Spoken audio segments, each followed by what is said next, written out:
Buzz, and then you blasted through Buzz, and then you blasted through the intro. Come on, well, man. You know what? It was a good run. I enjoyed the first month. You made one mistake, you fired. I enjoyed the first month, man. It was a really good time. You want to try it again? Yeah, let's do it. Since I screwed it up the first time, let's try this one more time. Pretend like we didn't just do what we just did. Who's this we? Oh, yeah, I.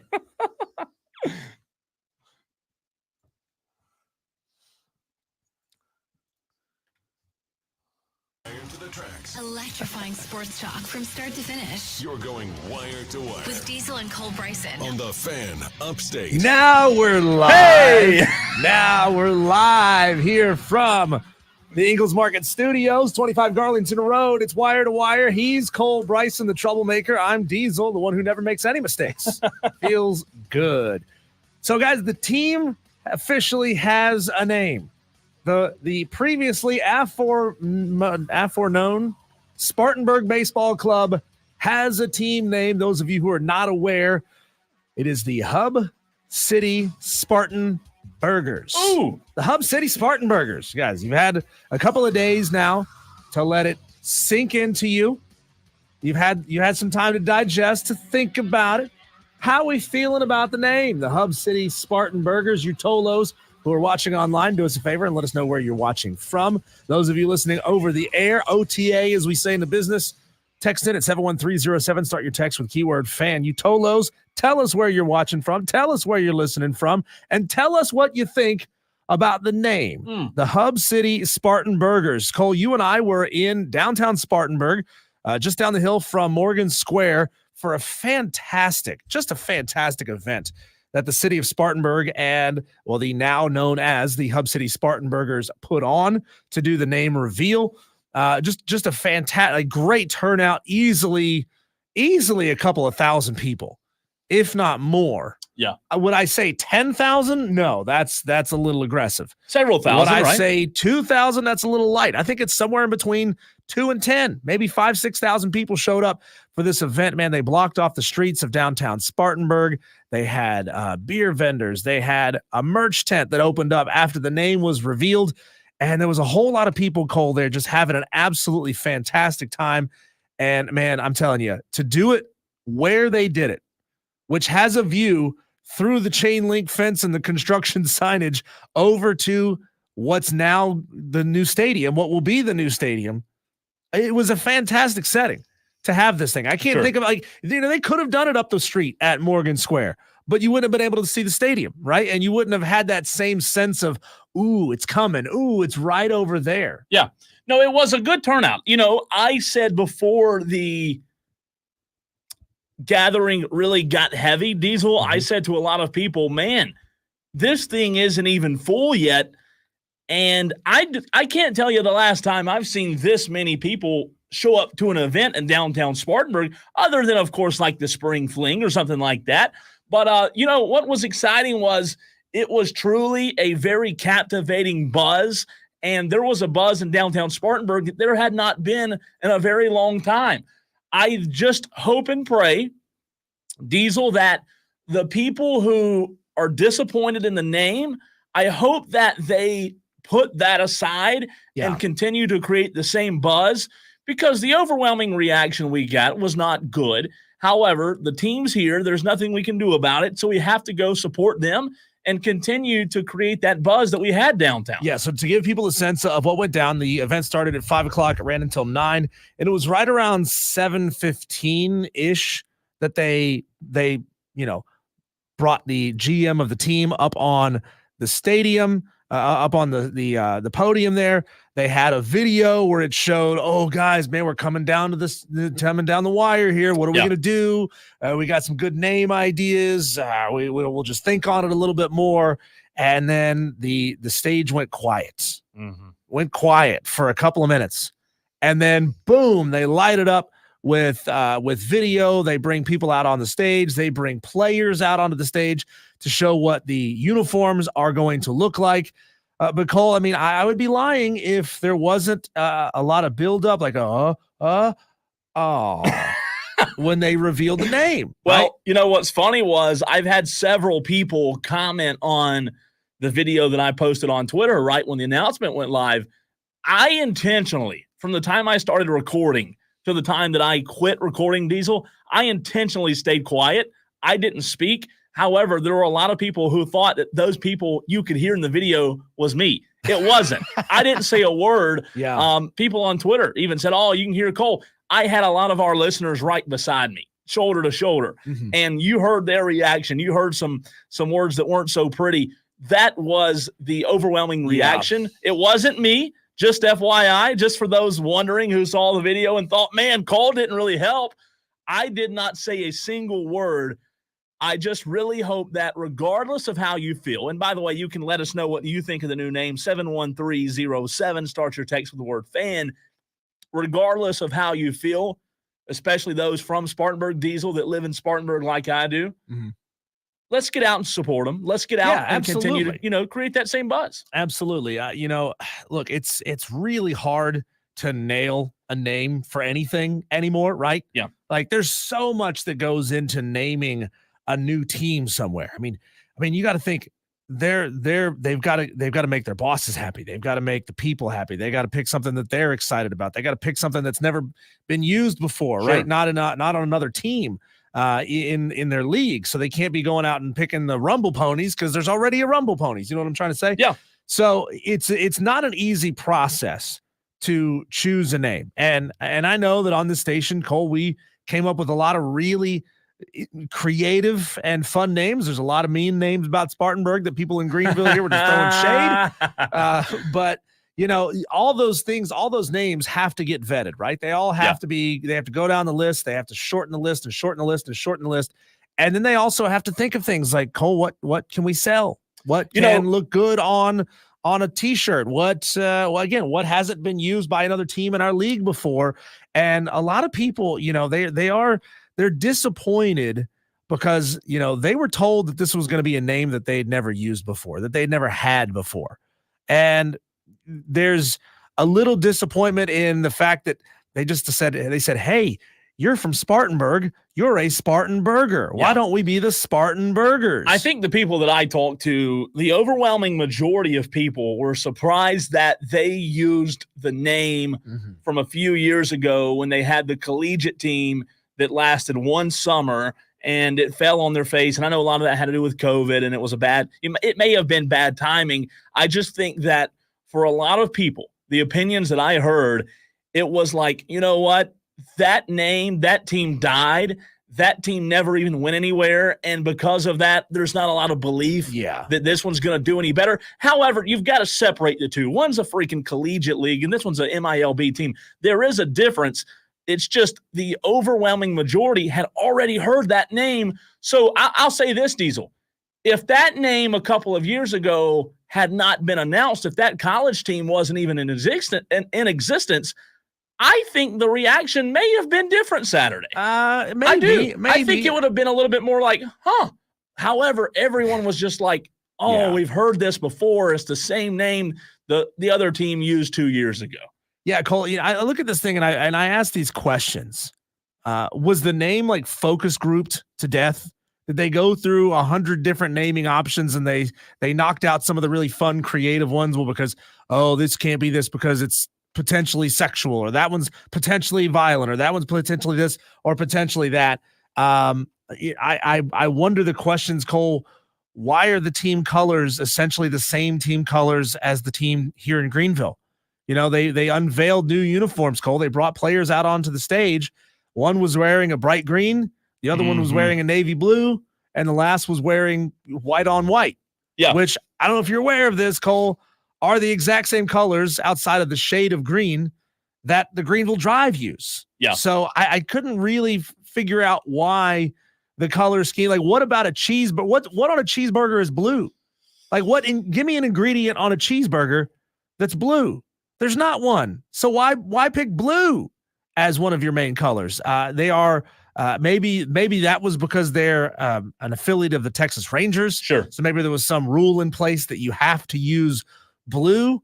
But in that case, why didn't they use red? And there's just some questionable decisions, Cole, in there that I'm not entirely sure about. Why wouldn't they completely avoid the colors that the team down the road already has established in their arsenal? You know what I thought? After I heard it and thought about it for a little while, I thought to myself, man, is this what Spartanburg is really known for? I mean, is this what we're really known for, as some freaking burgers? Like, there's nothing wrong with that, Diesel. So much negative reaction immediately following, both from all the different social media posts that we saw. So much negative reaction, people questioning why was this the decision. And then we saw earlier today, Cole, that the team came out in a response to all of the negativity that they've received. And, you know, they explained why they went with the name that they went with. And that's fine if that was their reasoning. But fans are still saying things like, well, we already had that name. Yeah. And I think that's what it comes down to. You can't explain this away when this is a name we already had and we wanted something new and exciting. If you have not seen what Diesel is talking about, the Spartanburgers posted on their social media platforms, on Facebook specifically. I'm not going to read the whole thing, but they posted Diesel a number of reasons they chose the name. The first reason was Hub City, paying homage to the amazing city that's growing. They're honored to be a part of it, from the railroad epicenter of Spartanburg. And I love the Hub City part of the name. Hub City's great. I think everybody probably agrees they wanted it, wanted it to be something to do with Hub City railroads. Number two, they say Spartanburgers, the people here with the name Spartanburgers, they say, resonates just like people who call themselves New Yorkers. It's the people that make the city, and baseball is part of the city. I know some people balk at this one, but we think it is true. Here's where I push back. I lived in Spartanburg my entire life, outside of 1 year where I lived in Texas. Not one time have I ever heard anyone or myself say, we're a Spartanburger. I'm a Spartanburger. Nobody's ever said that. So, like, the picture that paints and portrays you, the picture that portrays Diesel is a group of people came here and said, oh, they're known as Spartanburgers, when in reality, nobody has ever used that word before. That's one of the reasons why I wonder, is this, where was this decision made? Did this decision come down from somebody at Texas Rangers HQ and somebody who's not close to the city? Somebody who's never spent a lot of time here? Maybe somebody stopped by and visited and they thought, oh, great burgers. Spartanburgers. That's cute. Let's go with that. And that was my biggest fear, Cole, was that they were going to try to get cute. They were going to try to outthink the room. And unfortunately, I think that's where we landed. I mean, I'm just imagining the man in the plush costume that every team has, right? Yeah. Down at the Drive Stadium, they have Reedy Ribbit or something. It's a man in a frog costume. That's fine. You can do that. But how are you going to be a man in a plush cheeseburger suit? I mean, the suit's going to be like 5 feet wide. How are you going to get the photo with that guy? I'm going to sign you up to be the cheeseburger. Okay. One of my early jobs in radio, Cole, is I was the man in the plus costume for our sister station, B93.7. Yeah. We had a mascot. His name was Buzzy the Bee. And we had a bee costume. No, you wore it? I was in it. But here's the thing, Cole. I had to go outside in like August wearing this costume. It's made of fleece, and the fan in the head didn't work anymore. And it sucks. Sucks being the man in the fleece costume. Quick programming note. For those that are interested in this new name, for those who agree with it, and for those who disagree with it, we will be joined in less than 1 hour by Tyson Jeffers for a follow-up interview. We did talk to him last Wednesday, but I wanted to have him back on today to allow him to give his side of the story. We were not live on the radio Saturday night, so we weren't able to talk to him. So we wanted to talk to him today to allow you to hear from him on what went into the decision, who made the decision, and for him maybe, just maybe, to allow you to change your mind, to shift your head. Yeah. Now, Cole, disregarding how much of the conversation has been disappointed to negative, there's been a lot of conversation about this. So I think There has been. despite all of it, you know that there's a whole lot of interest in minor league baseball coming back to the city of Spartanburg. Sure. You saw thousands of people pour into the city streets of Spartanburg on Saturday.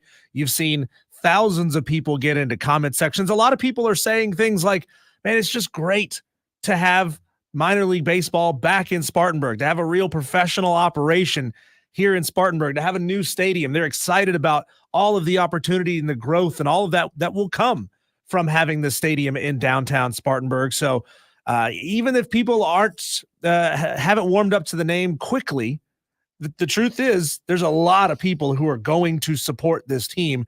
Sure. And you should do it regardless of whether or not you like the name or not.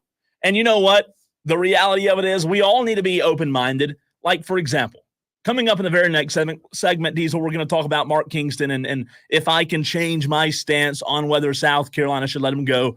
I, as a radio host and just as a normal human being, Diesel, always challenge myself to keep an open mind. So, Cole Bryson, was I super pleased with the name when it came out? No, I wasn't. However, I, with an open mind, am going to try to change that narrative. I really am. A couple of texts on the text line 71307. Logan says, I'll take credit for the obscure language. I apologize.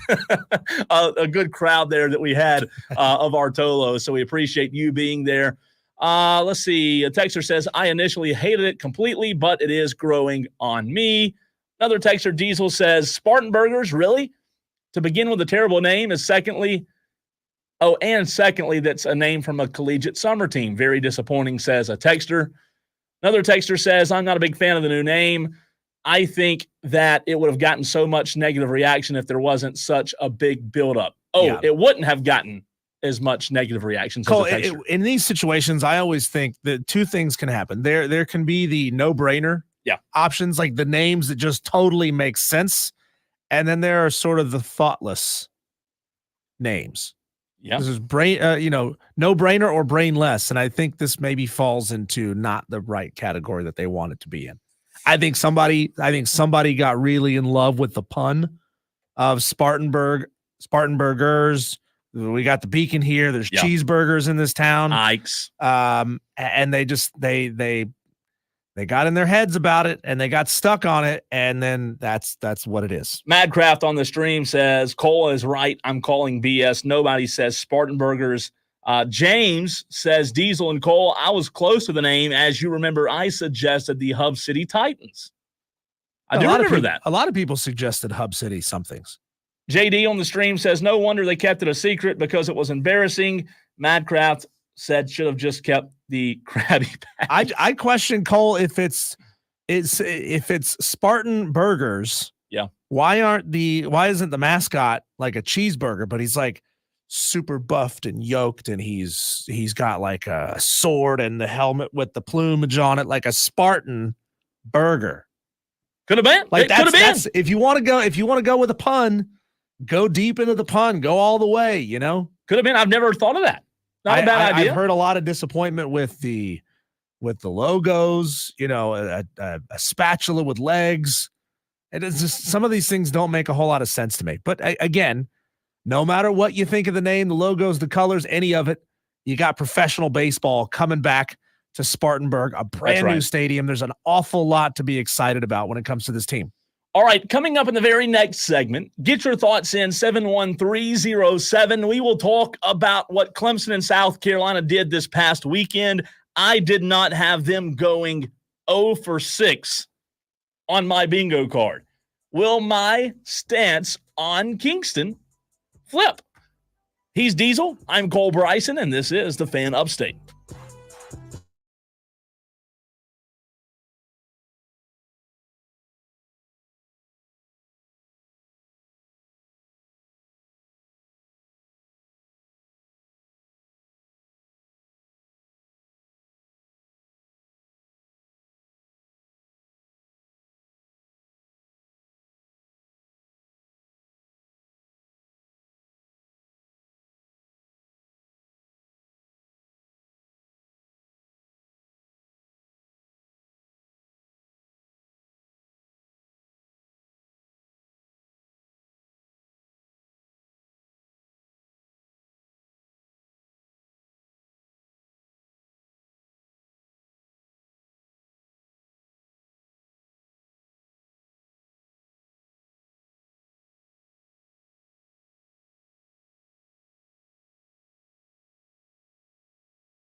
Control of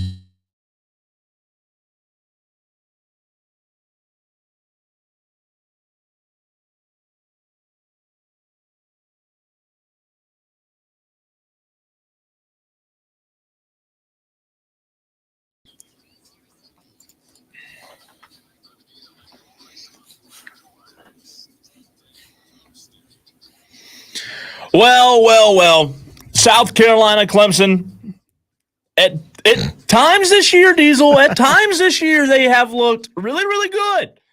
But also at times this year, including this past weekend, they have looked really, really bad. And this past weekend, both teams, including the number 2 Clemson Tigers, Diesel, did not perform well. As I said, both teams 0-6 on the weekend. When you're Clemson, a top 5 team in the country, you can't get swept down the stretch. Clemson swept by Wake, and South Carolina swept by Georgia. Jack Veltri, who joined us last week, Diesel, from the Gamecock Central, his very words were, hey, the bullpen's fine. It's the starting rotation that concerns me. And what Jack said, if you listened, if you go back and listen, if you Tolo on this very program, Jack hit the nail on the head. I do not know if you quite look at Clemson's 3 losses, Diesel, and raise a flag of concern. That's really probably the worst weekend they've had all season. Yeah. But for South Carolina, I have on record said many a times this year, since you and I started this very program, that Kingston's job should be safe. However, if you remember, Diesel, and the listeners, last week I also said if they flop and flounder down the stretch and don't do anything in the SEC tournament to revive them, I will change my stance. Yeah. So they still have one more weekend left, Diesel, and I'll tell you this: I'm one step closer to changing my stance. This is a backs against the wall weekend for the South Carolina Gamecocks. I mean, let's be real here, Cole. Unless something crazy happens, you're not hosting a regional now. It doesn't help, man. It really feels like that's out of reach. Again, you're the magic number is 16, but that's a roundabout number. That's not a definite thing. And they have 13 SEC wins and right 14 now. 14 losses. So if you sweep Tennessee on the road, but let's be real, you're probably not going to. That's maybe your only hope to host a regional. You're still going to get into a regional. Yeah. And I think, you could still go on a run. You could still show out in the SEC tournament and show people something in the SEC tournament. But, I mean, after what we saw this past weekend, getting swept by a team that is roughly at your level in the rankings, do we really think the Gamecocks have what it takes? Or are they playing good enough ball right now? I think they have what it takes. Yeah, I think they've got the talent on the roster that they need. I mean, Cole Messina is a hammer with a baseball bat. But he can't carry the team by himself, and something is amiss with that lineup right now. So I'll say this, 13 conference wins now. We know that 16 got them in last year as a host. Unless something drastic happens, unless something wild happens, because they don't have a midweek game, so they have Sunday, Monday, Tuesday, Wednesday off, 4 days off. Unless something wild happens in Knoxville, which I don't see happening, I may very well change my stance a week from the day. Well, Diesel. Mark Kingston is 184 and 130 over 7 seasons. I mean, eventually that old saying comes into play. You are what your record says you are. And in 7 seasons, he's 54 games above 500. Well, what's the math on that? I'm going to see what the win percentage is there. It's not great. No, let's put it that way. It's not far over 500. I would say at best, realistic expectations, because I asked Jack Veltri the exact same question going into this weekend. I said, 584 win percentage. Okay. I said, what are realistic expectations against Georgia? And I agreed with him. However, when you look at down the stretch, going against Diesel, the number 1 team in the land, I think realistic expectations are at best you win a game. And that puts you at 14 conference wins. If you take one of three, you're going to be 14-16. And that's probably, as you said, not going to get you a host. Their conference is tough. Their schedule's been brutal. However, what we've said many times on this show, what Chris Phillips has said that I agree with, is that the only reason Mark Kingston still has the job, Diesel, is every year it seems like, whether it's at the beginning of the year, the middle of the year, end of the year, or in the postseason, whether it be the conference tournament or the regionals, every year it seems as if Mark Kingston pulls a you-know-what out of his you-know-where and somehow does enough to keep his job. He went on a really nice run just a few weeks ago, right? They beat Kentucky. They were playing good after the Arkansas loss, or they lost 2 of 3 and should have won 2 of 3. They went on to beat Kentucky, took 2 of 3 from Missouri, beat Winthrop, beat ETSU in the midweek game, and they had won some really quality games. You just cannot go on a weekend series in the SEC Diesel down the stretch at home and give up 14 on Friday or 14 on Thursday, 11 on Friday, and 14 on Saturday. Cole, when is we're in a tough conference no longer a valid excuse? I mean, this is something that everybody who's a fan of an SEC team says. This is not just a South Carolina criticism. Sure. Though South Carolina fans love saying this. We're in a tough conference. We're in a tough conference. Guess what? Everybody in your conference is in a tough conference. Guess what? You have budgets and facilities and presumably coaching staffs that reflect trying to be great in a tough conference. So, I don't have a whole lot of patience, Cole, for the people who say we're in a tough conference. What you're really saying is we're not good enough to win our own conference. Somebody is. Tennessee is. Tennessee's electric, right?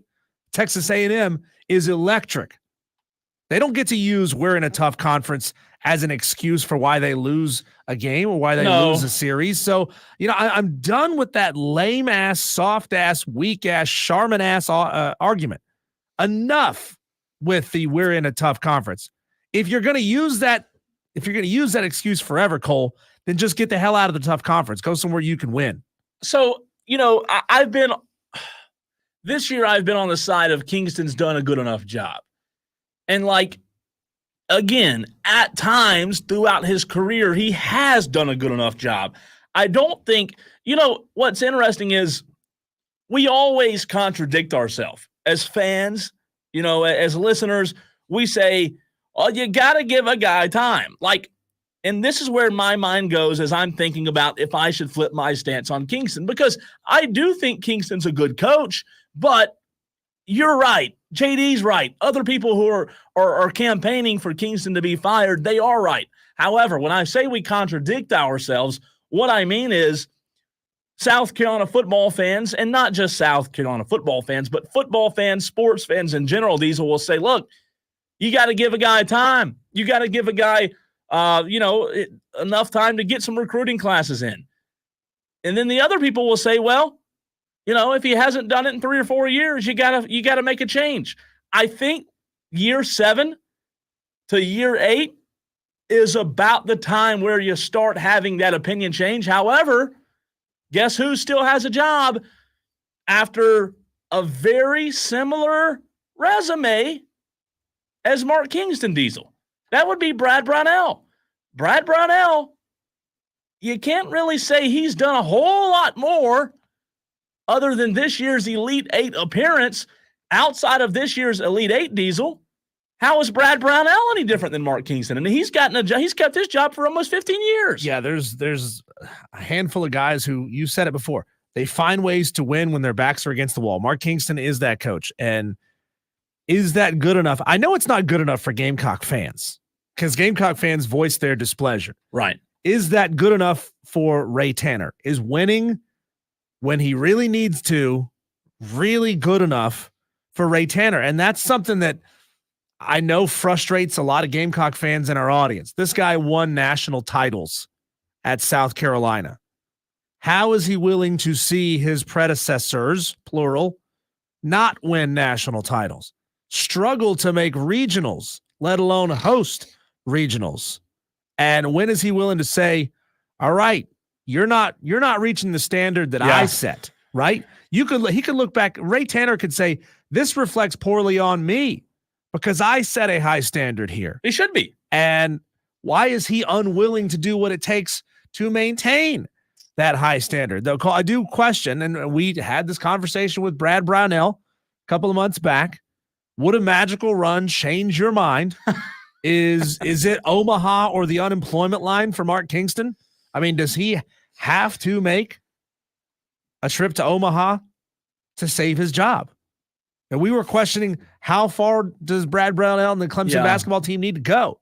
Is making the tournament enough? It's a great question, right? Some people said yes. Is Sweet 16 enough? Elite 8 enough? Is it Omaha or bust? We view it differently, Diesel.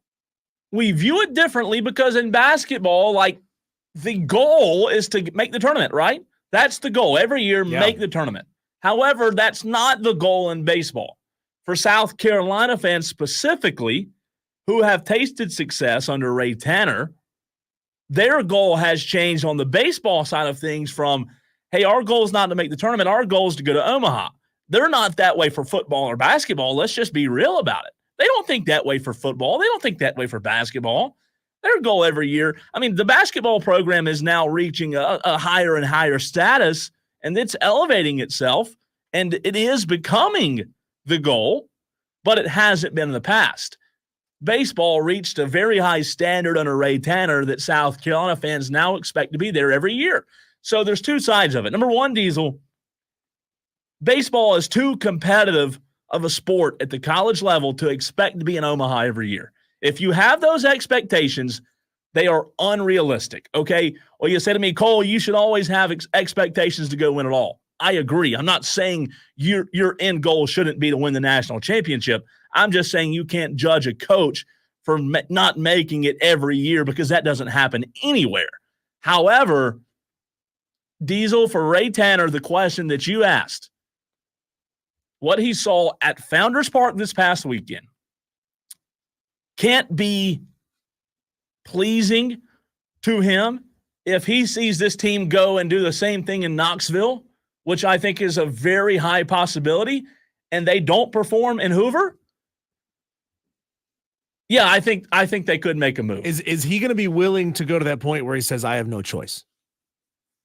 Or is he going to give himself a choice? What do we talk about all the time? How do you end the season?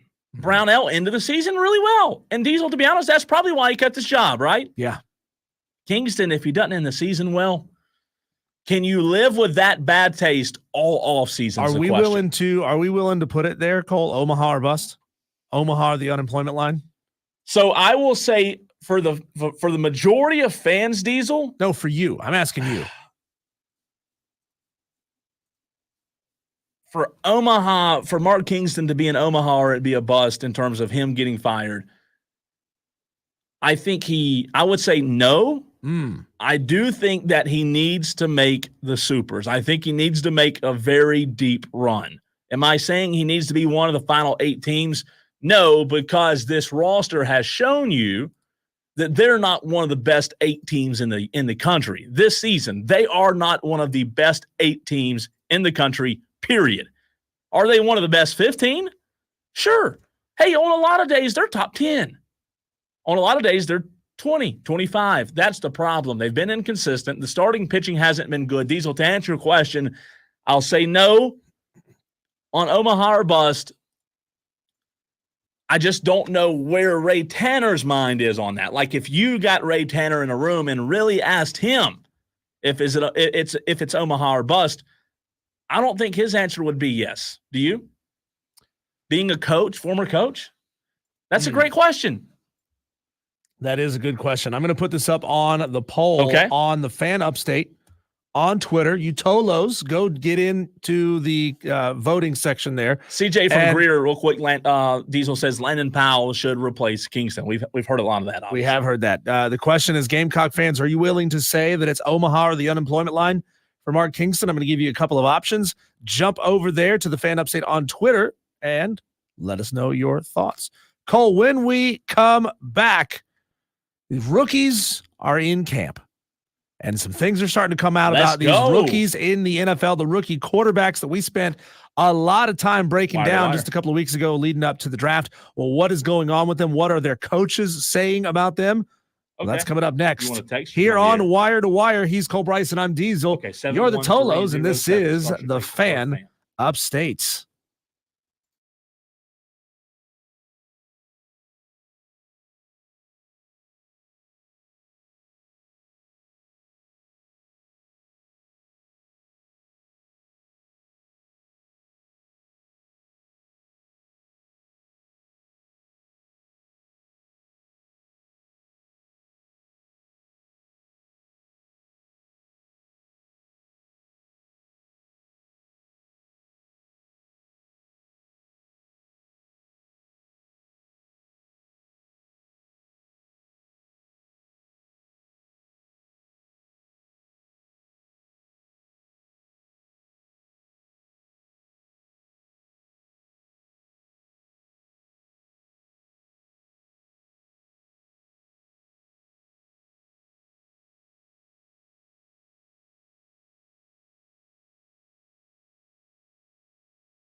Cole, there is no such thing as an off season, No. especially when it comes to the NFL. There's always something going on in the NFL. And if you know anything about NFL fans, Cole, you being one of them, we blow everything out of proportion when it comes to our teams. Not Cowboys fans. Well, yeah, I think you start each season with dread, not optimism. Now, Cole, minicamp is underway for most of these teams now. First day of NFL minicamp. Some of these guys have had 2 days of minicamp. It just kind of depends on exactly when each team decided to start theirs. But Cole, I wanted to look up and see what are the coaching staffs and some of the other players around these guys, these rookie quarterbacks that we spent a lot of time breaking down and parsing words about. What are they saying about their new rookie quarterbacks, the presumptive starters at each one of these places? Sorry, Gamecock fans. I looked. Ain't nobody talking about Spencer Rattler right now. Are you serious? I looked. Come on. I looked. Hey, You're a Clemson tater. He's not the presumed starter. I Googled it. I'm telling you. I looked for it. There were no major write-up articles from any New Orleans newspapers or television stations talking about how good Spencer Rattler looked. Sorry, okay? If you want more of that coverage, I don't know, maybe reach out to somebody in New Orleans and ask them, because we don't know. We're here in Greenville on the streets. But Cole, to take a look around at what's going on with some of these players, Michael Penix Jr. made his debut in Atlanta in a no DBs, no pass rush workout, which, who knows what that tells you? Mm-hmm. I mean, they are in, like, this is freshman orientation mode right now, right? Like, don't expect these guys to be throwing routes, going through the playbook, learning that kind of stuff. No, they are they're just checking to make sure the jersey fits at this point. So, Michael Penix Jr. made his debut in Atlanta. No DBs, no pass rush. Bystanders, though, Cole remarked that the ball was jumping off his hand, that he has zip, that he throws a tight spiral, pretty looking football. You got to feel good about that. I mean, does that really tell us much about Michael Penix? I mean, do you think they would write it up in an article if they said, man, this guy throws a duck? I doubt it. No, I don't think they would. I think that what you will see from him for a very long time, Diesel, will be very, very positive, because he's not going to be in any high-level situations yet. Sure. Yeah, Raheem Morris, head coach there, said, quote, he is exactly what I thought he was. Quote, if I told you that something jumped off the page that didn't before, that would be my ego talking. And I'm going to tell you right now, Raheem Morris is the only one of these coaches and staffs and writers who said anything like this at all. I'm not saying that means anything when it comes to Michael Penix's qualifications and quality as a quarterback. I think it says a lot more about who Raheem Morris is as a man and as a coach, because he also knows that we just paid Kirk Cousins, $180 million. I can't go out there and say that Michael Penix Jr. looks incredible. I can't wait to get him on the field. He can't do that. So there you go. I mean, first day of minicamp in Atlanta, Penix can throw a football. Good. Shocker, right? Yeah, right. I mean, you wouldn't be picked in the first 10 picks. And what did he go? 7th, 8th to Atlanta? You wouldn't be picked inside the top 10 if you couldn't throw a football. Reports out of Bears camp are that Caleb Williams was very inquisitive, always wanting to know why a blocking scheme is set up the way that it is. That makes sense. Why they're running in this situation. I mean, he seems like a very analytical guy, right? That, at least this is the report coming out of Bears camp. Quarterbacks coach Kerry Joseph there in Chicago said he is, quote, light years ahead with the information that he already had about the Chicago Bears. I mean, that's easy when you know who's going to pick you. Yeah. Right. You can go ahead and start breaking things down. He said that Caleb's did miss a few passes, but anytime he did, he would link up with that wide receiver and try to analyze and study what happened and why it happened. So if you're a Chicago Bears fan and you were a little bit nervous about Caleb Williams, I'm still not sold on this guy. He could have a fantastic career, but his attitude really concerns me. But Caleb Williams had time. Yeah. Had the knowledge that the Bears were going to take him, so he could do more research about a team and learn a little bit more about their schemes and what they try to do. ahead of time. And of course, this was coming from his individual quarterback coach that he had with him from USC. And they said that they did a really good job setting him up to come into camp on day one. So, hey, Caleb Williams seems to be doing all the right things in Chicago. Again, this is not really groundbreaking news. Everybody looks good when you're not throwing in pads, when you don't have anybody running down your face. Let's see, Jaden Daniels. We got some quotes here from Jaden's wide receiver, Luke McCaffrey, there in DC. Quote, he's a stud. He talked about Jaden Daniels' excellent communication skills. His tight end, Ben Sinet, said he's got that factor. And, I think Jaden Daniels is probably going to be one of the more successful guys out of this rookie class there in Washington. Cliff Kingsbury is his offensive coordinator. I have faith in Jaden Daniels. I think both you and I had him as one of our top quarterbacks in this draft. As far as just pure skill level, he's one of those guys that you would love to be able to build a team around. And then finally, Cole, Drake May in Boston up there with the Patriots was spotted spending some extra time with his rookies. They're all staying in the same hotel. They are doing some extra conditioning and working out together. And they the reporter remarked just how it seems like this young core of players is going to be able to come together because they are spending so much time with each other this early. They remarked about him throwing a catchable ball with zip and touch. Again, sounds exactly like what we heard about Michael Penix Jr. there in Atlanta. So there you go. A little report on the rookies in this year's NFL draft. I think all of these rookies have really good potential. Sure. I really do. What concerns me is, and we said this going into the draft, what concerns me is the landing spots for these guys. I want to see Drake May. I want to see Jaden Daniels, especially Michael Penix. I want to see all these guys do well. It's just the landing spots where they are. That is what ultimately concerns me. All right, coming up next, it is the general manager of the new Spartanburgers. Get your questions in. We will talk to Tyson Jeffers next.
It is the newest afternoon drive show right here in the upstate of South Carolina. He's Diesel. I'm Cole Bryson. Every single day on your radio, 3 to 7 p.m. 97.1 Spartanburg, 97.7 Greenville, anywhere in the world on the free Odyssey app. We appreciate you being a Tolo. Stands for Turn It On, Leave It On. That's what we want you to do on this program each and every day. We now bring in the general manager of the Hub City Spartanburgers, Tyson Jeffers. We talked to you, Tyson, last week. Much anticipation, incredible turnout on Saturday night. I want to ask you, when the new Spartanburgers were announced, the Hub City Spartanburgers, what was your reaction to what you saw in the crowd, good or bad or mixed reviews? All honesty, I think it was truly mixed.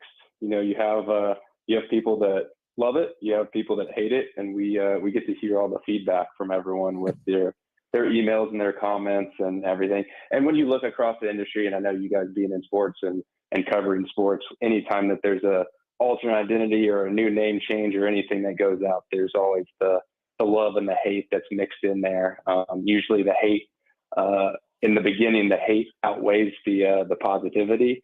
But we are, as an organization, super pumped about it. We've heard back from a lot of people that absolutely love it. And based on orders that we're getting, we've already gotten orders from over half the country. So people around are engaged in it and excited about it. And they're eager to get the merch and support us. So we're excited about that. All we're trying to do is have some fun and bring some positivity to Spartanburg and create a great experience for people. Joining us on the line is Tyson Jeffers, GM of the Hub City Spartanburgers. Tyson, I want to commend you and your organization and everybody involved for, organizing a top-notch event on Saturday. It was huge. It was a fantastic location to have it where people can sit there and actually put eyeballs on the construction site that was just right there on the other side of the fence. Can you give me an idea? Did you guys form any kind of a head count of just how many people were there? Because, man, the crowd was huge. Yeah, it was huge. It was a little over 5,000 people that showed up, and half that block on Daniel Morgan Street between Broad and West Henry Street. It was crazy. I didn't get to see the crowd because I kind of went the back way until I got on the stage, and I walked up on stage and I was like, uh-oh. a little nervous, but we made it through. Tyson, I want to know from you as the GM, and I think there's a lot of fans wanting to know this question as well. You said just a moment ago that every time someone unveils a new name, there's going to be positive, there's going to be negative. When you guys came up with the name Spartanburgers, did you talk about that you thought maybe there may be more negativity at the beginning, or did you think that it might be a little bit both ways? We knew that there'd be some pushback and some negativity. But I think for us, when we looked at it, there's two layers to the name. There's the Hub City part.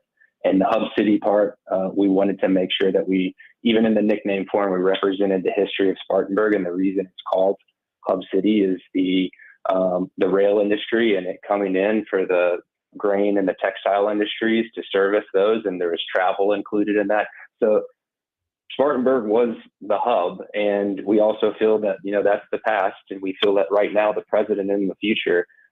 Spartanburg is one of the largest growing communities in the entire country. It's seeing people move here every single day. And we feel that Fifth Third Park is going to be the hub of Hub City. And so we thought that was a really fitting part to the name. And then the Spartanburgers part, yes, on the surface, the minor league-esque, you add a couple letters to the end of Spartanburg and you can visualize the hamburger, and we represented that in our logo. But to us, it means so much more than that, because it's a representative of what a person from Spartanburg calls themselves, similar to someone from New York would say, I'm a New Yorker, someone from Spartanburg saying that they're a Spartanburger. And people should be proud to say that they're from Spartanburg and they're a Spartanburger, and we wanted to represent that. And I think we might be one of the only countries or teams in sport that across the country that has both their nickname and the name of their city within their team name. So we're really proud of that, and we're proud of what the brand can do of creating a conversation, not only in Spartanburg and in the upstate, but nationally, with people asking, why Hub City? What does Hub City mean? Why the Spartanburgers? And when they start to look into the details of that, they see the full story, and it puts Spartanburg on the map. Well, Tyson, I can say personally, and I think from a lot of a majority of the fans' perspectives, I think you hit it on the head perfectly with Hub City. I think that's almost universally loved, and I think a lot of people understand, obviously, the history that brought that there, and I think a lot of people are excited about the Hub City part of it. I just want to know, Tyson, how many home runs is the team going to have to hit in a game for me to get a free burger? Like, have you thought about that to this point? Are we going 2 homers, 3 homers, 4? That's a lot to give away cheeseburgers, man. Like, what are we expecting here? Yeah. If we can get a great partnership with, a staple burger restaurant or a company out there, that would be huge. And then we could deliver. And I think everyone would then, if everyone knows they're going to get a free hamburger or cheeseburger when a home run is hit, I think everyone's going to rally behind the name. Tyson Jeffers, the general manager of the Hub City Spartanburgers, joining us on Wire to Wire. Tyson, I think one question that a lot of people asked me and Diesel over the weekend was, when something like this happens, who all is involved on choosing the new name? Yeah, there's a lot of hands in the basket in that process, within the community as well as within the business, the general population, the business community, and then the leaders within the organizations that are bringing baseball back to Spartanburg. So it was a collaborative effort. At the end of the day, it ended up in the hands of a few leadership positions within our ownership group and the team that was going to be here on the ground to end up choosing the name and moving it forward into what it has become as the brand and the logos and the marks and the colors. Tyson, one thing I think a lot of minor league teams across all sports fail to do is really highlight their talent, market the talent on the team to the community. And I understand baseball is a little bit different. It's very transient, where a player can be here today, have a great month, and then all of a sudden he's plucked away up to the AA roster, for example. What's Hub City's plan to market the star players so that the people of Spartanburg know, man, we've got this really great first baseman. His name is this, and this is his personality. Can you give me an idea of what the plan is there? Yeah, there's a lot of opportunity now, especially with the digital age, to showcase that through your social media and then making your players accessible at the games. And it's really working in collaboration with the major league affiliate, in our case, the Texas Rangers, and giving them the heads up and asking for their help and making sure that the players are engaged with the community and doing things. And for us as an organization, we want to be a true community partner, which means on a day-by-day basis, beyond all the stuff we're doing at the ballpark, we need to be doing as much out in the community as we possibly can. And to be able to bring the players with us to stand alongside us and be part of that process is really impactful, because it does give the people of the community the opportunity to get to know them and see them do really good work around, and make sure that everyone knows that this is a collaborative effort. But then when you get to the ballpark, just the ability for someone to walk down the steps and walk up to the field and hand a player a baseball or a hat or something to sign and have that conversation with them. And then for us to be able to showcase their personalities and the content that we're creating and putting out there. And there's a lot of fun that we want to have. I think that's part of our brand, and the personality is that we are showing that we want to be friendly and fun and have a good time. Yes, we are professional, but we can't take ourselves too seriously, right? So incorporating the players into all the aspects that we do is really going to make it special for them and the time that they get to spend here in Spartanburg, and it's going to make it special for our fans that are coming to the games. Tyson, you guys put out a statement on social media earlier this afternoon giving some reasoning on why you chose Spartanburgers. Was that something that you guys had planned the entire time, or was it just because of a lot of the negativity?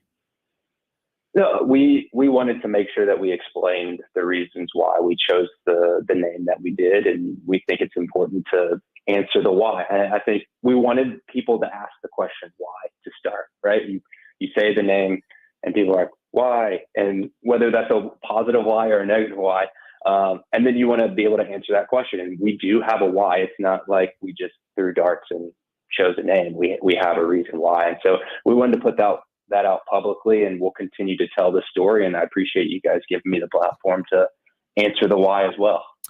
Tyson, will there be a man in the plush costume dressed up as a cheeseburger running around Fifth Third Park?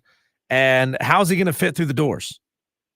Yeah. So the mascot, yes, it's a visual within our brand. It will not be our primary mascot. We will be releasing that and announcing that in future months. They will be characters within our experience. So you have the hamburger, which we haven't named yet. So we will do some name selection polling with the fan base. We have Flip, who's the hamburger's spatula friend.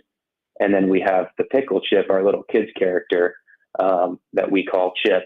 And so those will be characters that we incorporate into a lot of things within the visuals that we create, as well as in the experience. So you can expect to see some hamburger characters, spatula character, pickle character, and I'm guessing there'll be some condiments and lettuce and tomato and onion. So we'll have a lot of fun with it.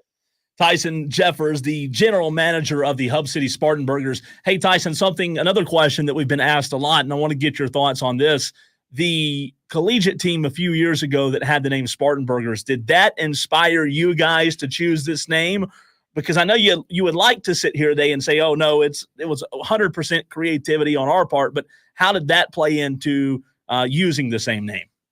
I think that plays into it a lot, to be honest. There is a humble approach that went into this to take egos away and say, oh, that was our idea. We saw that as, hey, this was a clever name, a great idea. Unfortunately, it was done right after COVID, playing in a ballpark that doesn't have the opportunity for much growth, and it didn't work. And we didn't want a great idea to die on the vine, and feel that we had the platform and the opportunity and the resources to make this brand and Spartanburgers give it the life that it truly deserves, and be able to build out the layers that can really go into a food identity and have a lot of fun with it. So that didn't discourage us at all. If anything, it probably encouraged us to pump life back into something that we thought was a great idea, and it just didn't have the legs to carry it forward when it was tried before. Tyson, I'm going to ask you a personal question here now, okay? I'm going to spot you a bun and a patty. Give me three ingredients that absolutely must be on your burger. What, toppings on the burger? Yeah. Any topping, anything counts as a topping. Anything you add counts as a topping at this point. Lettuce, but it's best when it's shredded lettuce. Yes. So not just a piece of lettuce. It needs to be shredded. I do love the Thousand Island Big Mac sauce. And so I only have three. Yeah, you get one more. Oh, God. Yeah, I know. That's why I made you pick three. Ketchup? Okay. Well, no. I already have the special sauce on there. I'm sorry. Onion. There you go. Good choice. No chili? You a chili guy? Yeah, I'm going to go the unhealthy route and go cheese, onions, and chili. Opposite direction is yours. Chili sounds good, though. Yes, absolutely. That's the thing that I think I'm really excited about, and I think this is where people will start to rally and start to understand is we are going to go on search to figure out what is going to be the best burger, because I've said it from the beginning. If we choose this name, we better have the best dang burgers in baseball. All right. Hey, let me know. Now the plot thickens. All right. I'm on board with the name, Tyson. Tyson, it's very easy. Whenever you have it's a very, very easy experiment. Whenever you're free, whatever weekend, there's 3 in Spartanburg. And again, I'm not bashing other burger joints, but there's only 3. And in reality, in my opinion, of those 3, there's only 1. So I'm not going to give them on air because I don't want to give them free publicity. But I'll text you. How about that? I'll text you the names. You should. But you have the debate of smash, thick. And I lived in Minnesota, and that's where the Juicy Lucy was created. So anyone that doesn't know about the Juicy Lucy, that's where the cheese is actually, the meat is formed around the cheese and then it's cooked. So when you bite into it, the cheese oozes out. There's so many variations of burgers. So we just got to figure out what's going to be the best. What is going to be the true Spartan burger? I like it. Fifth Third Park. Tyson, what is your? I'm looking at the jersey combos right here on MLB.com, and I got to tell you, man, I love the green.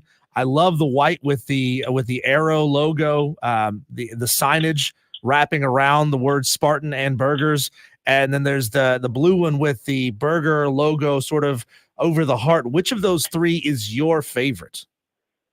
My favorite, I love the whites. That's just me personally. Like people's white, any team's white jersey, their home jersey is usually the one I go to. I just love the pops of colors with what we're calling the ketchup and mustard trim around the sleeves and the collar. And then the diner looking sign with Spartan Burgers across the chest is really good looking.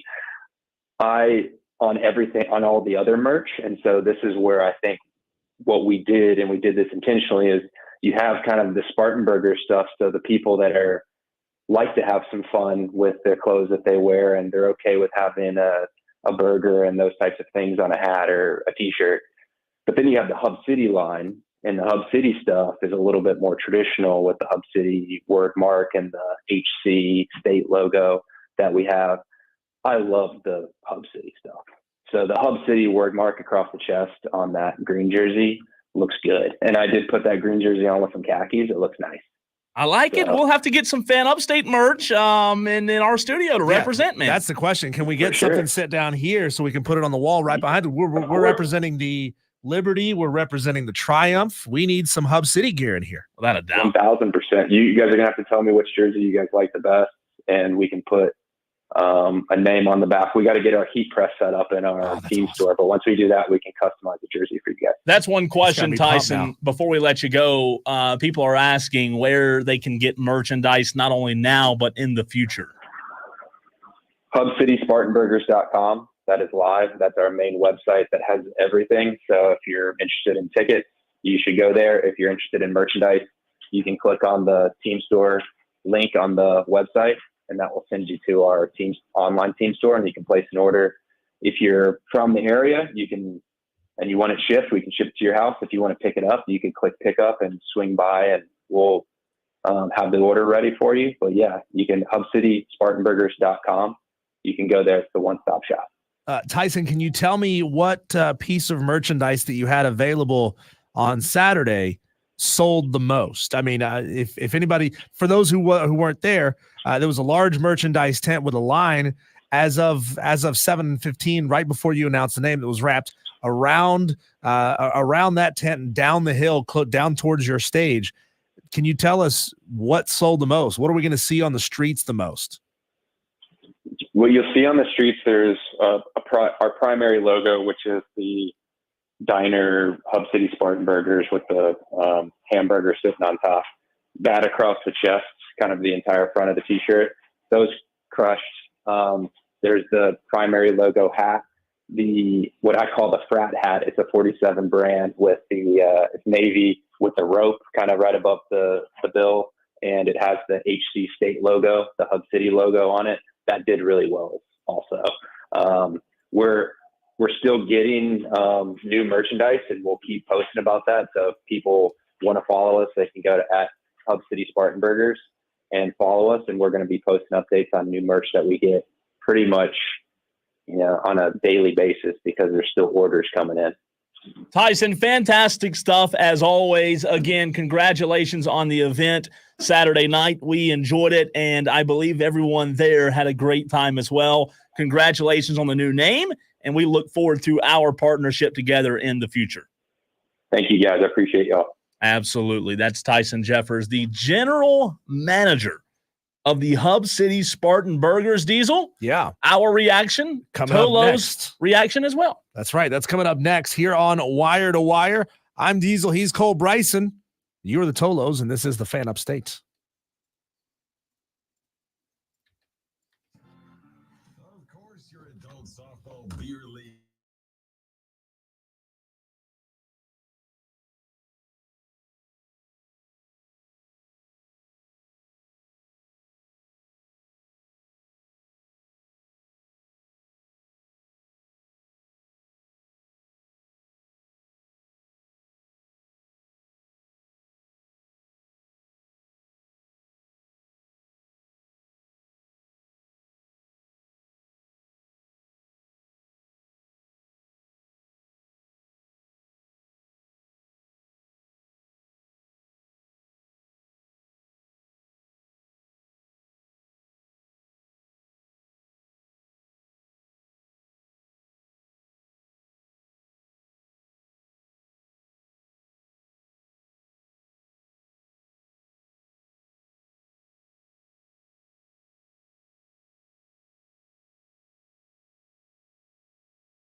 Appreciate Tyson Jeffers, GM of the Spartanburgers baseball team, joining us on the show in the last segment. Cole, that is, it takes a lot of bulls to come on the air when he knows the reaction that the team name has gotten over the past 72 hours and be willing to talk about it, right? He could certainly say, sorry guys, no interviews, not doing any more of these, but not Tyson. Tyson was willing to come out and have a conversation with us and explain why the name is what the team name is. And I think we got some good answers there, Cole.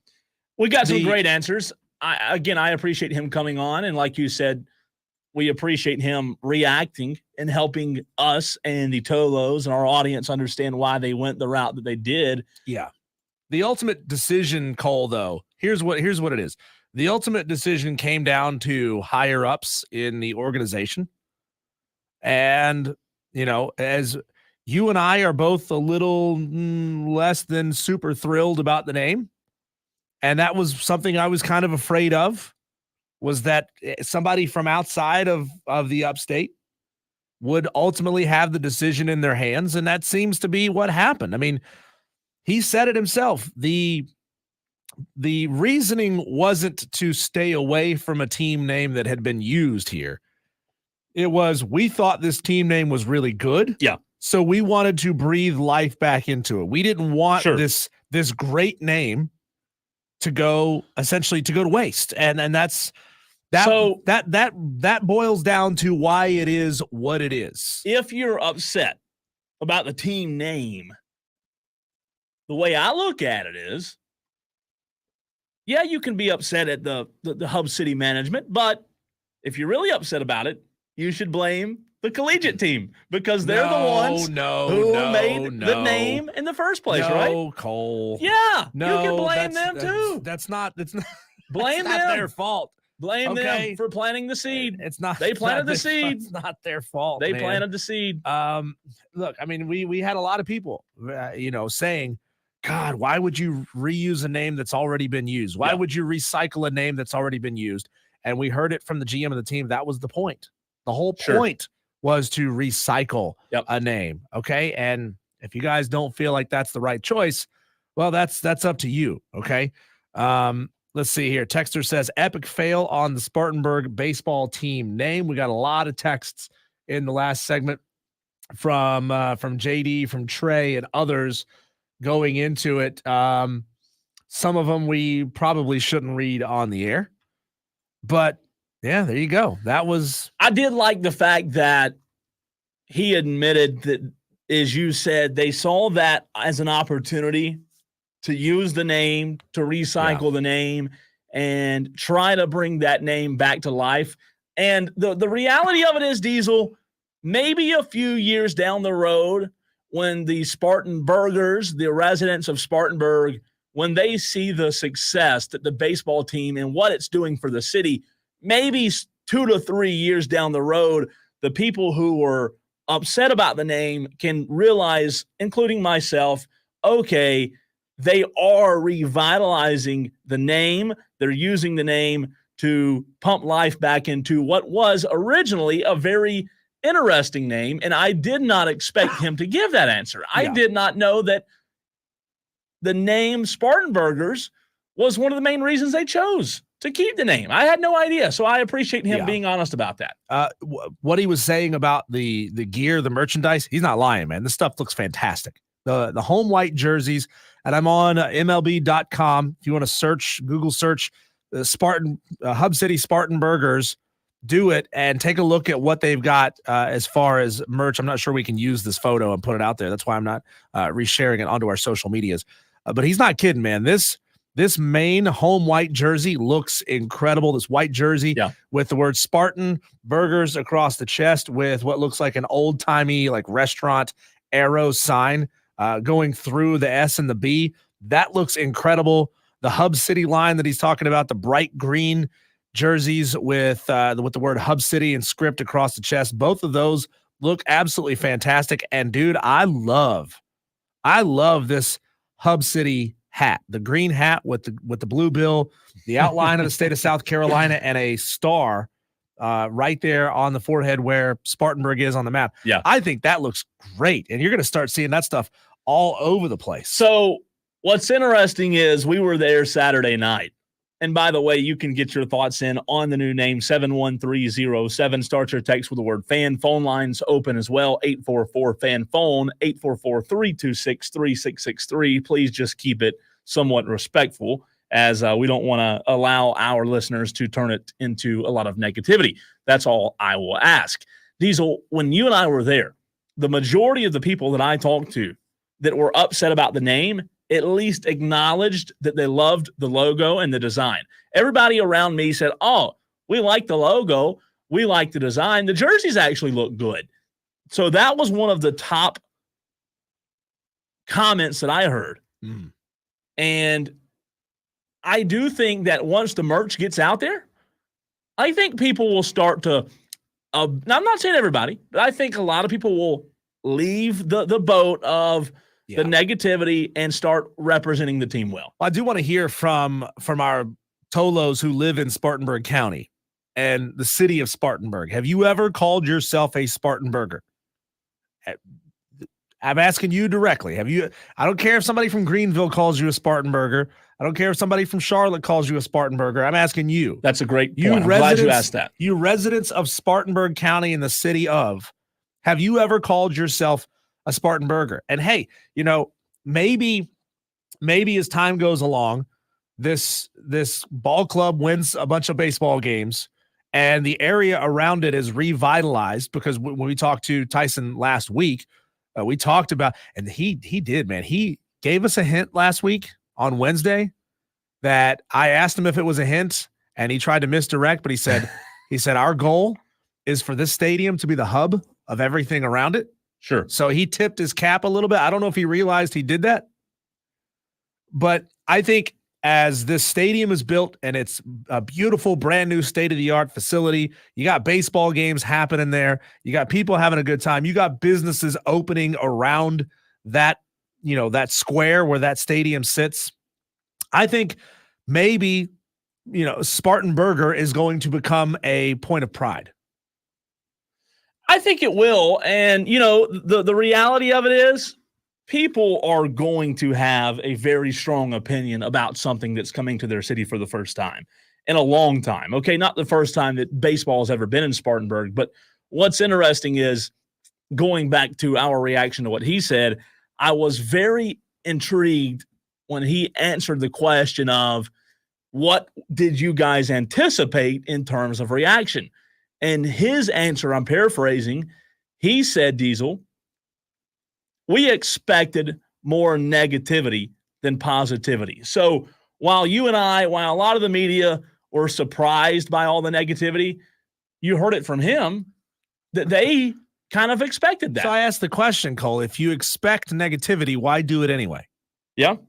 You know, why do it anyway? Isn't the whole point to get people as excited as you possibly can? I mean, I don't know. There's not a team name anywhere that anyone's ever come up with that everyone is happy about, right? And we came up with a blue million of them on this station and on this show over the past couple of weeks. And somebody always shoots it down. That's dumb. You can't call it that because it's dumb. You can't call it that because it's stupid. You can't call it that because it's been done before. I mean, there's nothing that's going to make everyone happy. Sure. Wesley on the stream says, I'm not trying to be negative to Spartanburg, but this is just another reason people view Spartanburg less than Greenville. But in all caps, Wesley says, it's better than having nothing, so I am rooting for the Spartanburgers. I like that attitude. Wesley, I would caution you against the phrase, it's better than having nothing. Like, you should actually really get excited about it. Don't go into it with this thought of, well, I'm not really that into it, but I'm going to go anyway because it's in my town, right? I mean, you got to figure out how to adopt it in your own heart. Again, the city of Spartanburg needs baseball. I really do believe that. So I hear what you're saying, both of you, Wesley and Diesel. I think that it needs baseball. And I listen, I do think, Diesel, that one day, I think, and I could be wrong, one day I think people will let this pass. I really do. It may take 3 years. It may take 6 years. I don't know. But I think that one day people will forget and move on from the negativity and allow themselves to go enjoy baseball, being in Spartanburg. Well, what they won't forget, Cole, is, like I was saying, a brand new facility 2 blocks from the heart of downtown Spartanburg. I mean, I was remarking as I was coming into Spartanburg. Well, first I was remarking that the parking situation was not great, but I was remarking that, man, Spartanburg kind of feels like it's laid out like a big city, right? Everything, like the whole downtown Spartanburg is very much in a square. Yeah. With lots of cross streets in between. Can't say that about downtown Greenville, Sure. right? I mean, Fluor Field is on the edge of downtown Greenville. I know West Greenville is growing and it's going to change some things over there, but still, Fluor Field is on the edge of downtown Greenville, whereas this new stadium is in the heart of downtown Spartanburg. Let's go to JD on the phone lines. JD, your thoughts on the Spartanburger name? Are you going to be able to come around to it? Hey, yeah, well, actually, thank you for taking my call. Always. That's the one thing. So listen, I'm not from Spartanburg originally. I did go to USC Upstate, so I've kind of adopted Spartanburg as one of my hometowns. And initially, I wasn't excited about it. I mean, I've told you guys that I'm not excited about it. But what I will say, I wanted to touch on 2 things you guys said there. The merchandise, man, the colors, the logo, all that stuff looks great. And so what I think might end up happening, though, obviously everybody's having a bad reaction to it now.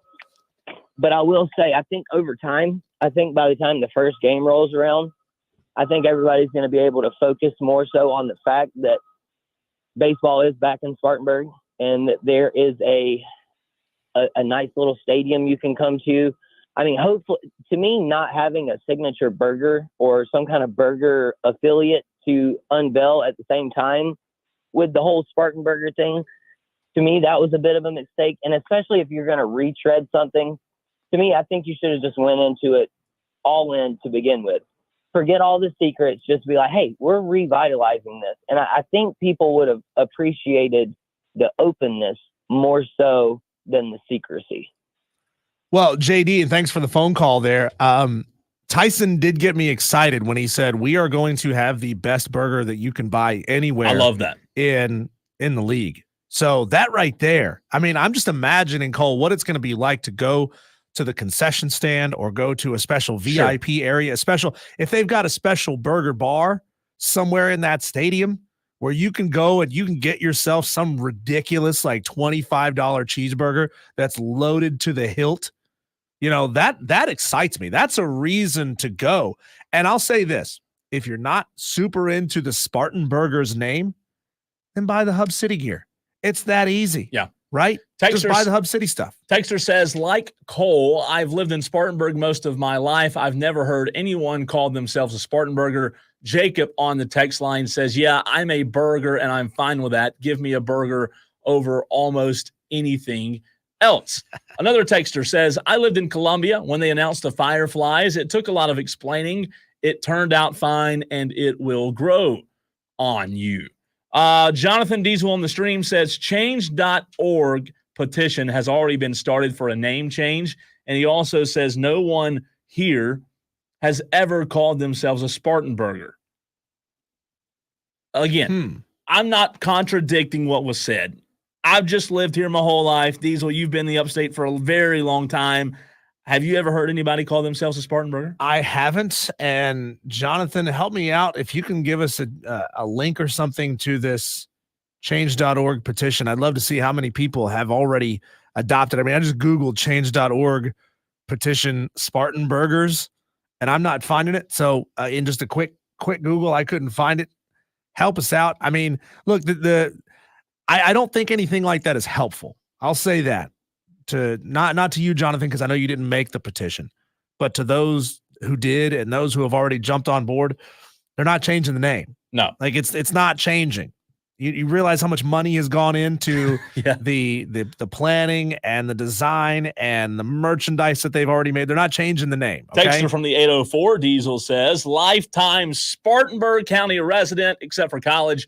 No one No one, he repeats, calls ourselves Spartan Burger. Yes, the old team was called the same.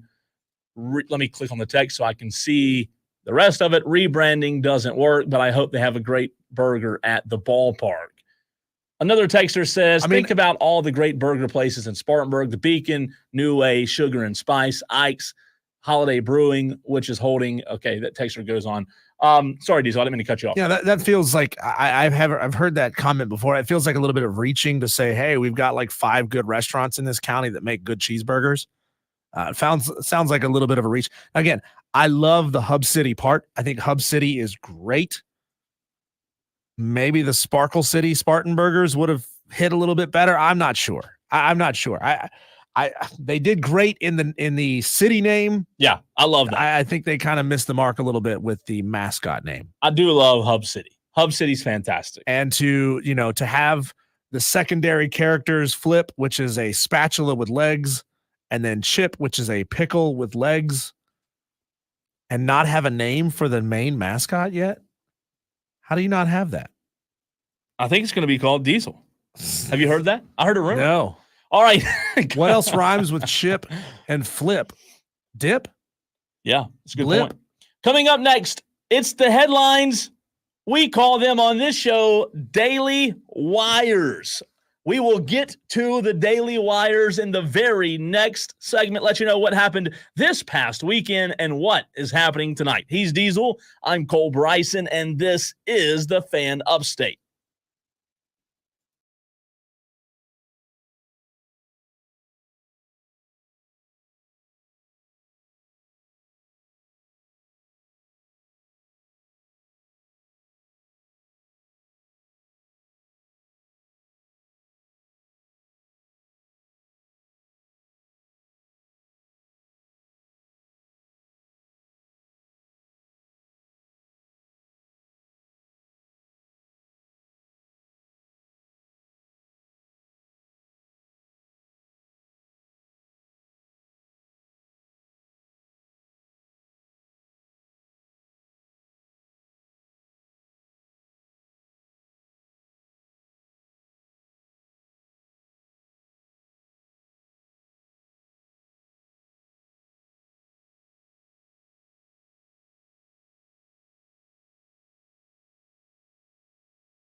It's the Daily Wires. Diesel, sound effect. Bzzz. We worked really hard on that. Yeah. A lot of production. Getting better at it. That was a little bit longer. You carried that one out. I think your vocals are improving. Yeah. Diesel. Very nice. Good. Very nice. Congratulations. Do a lot of talking and starts rounding Yes. into form. You know, Yes. start really developing those big pipes. Sound like Jim Nantz. All right, it is the Daily Wires. What happened this past weekend? What's going on tonight, Diesel? We mentioned it earlier. Clemson got swept this past weekend by Wake, 4-2, 8-5, 13-3 run rule in Game 3. That Diesel, is ugly. I mean, I know Wake Forest is a good baseball team, but you're better than them. better. There's no reason you should be getting swept by Wake Forest at this point in the season. We talked about their bullpen being a big problem, and by God, it still is. South Carolina, no better. They got swept this past weekend at home. Oh no, we suck Yeah. again. By Georgia. Game 1, 14-10, 11-5 in Game 2, and 14-6 in Game 3. However, it was a good weekend for the Bravos, even though they dropped Game 3 last night on a freaking walk-off. Yeah, I was but upset about. the Mets have walked off 4 times this year. There's something about the Mets hitters being able to really make good contact late in games. Yep. So shout out to the Mets and what they've got, cooking late in those games. A.J. Minter was the pitcher last night who gave up the walk-off. The Braves did take 2 of 3, though. However, Brad Keselowski found the victory lane on Sunday. A really good finish. Good for those that didn't have Chris Buescher winning, as I did. This was the first Ford win of the season, and Brad Keselowski broke a 100-plus streak. However, the way it ended, there were some fireworks. Tyler Reddick got into Chris Buescher, who almost won last week. And Diesel, this piece of audio is very fascinating. Not many times in NASCAR do you hear drivers admit they're wrong, but there was some confrontation last night after the race between Buescher and Reddick. Here is what Reddick had to say after wrecking Chris Buescher. I wish I wouldn't have done that. Unfortunately, I completely understand why he's that mad. I mean, he did nothing wrong and just trying to win the race. And, to take myself out, that's one thing. Like, I can live with that. I'm just disappointed it played out the way it did and took him out of the race as well.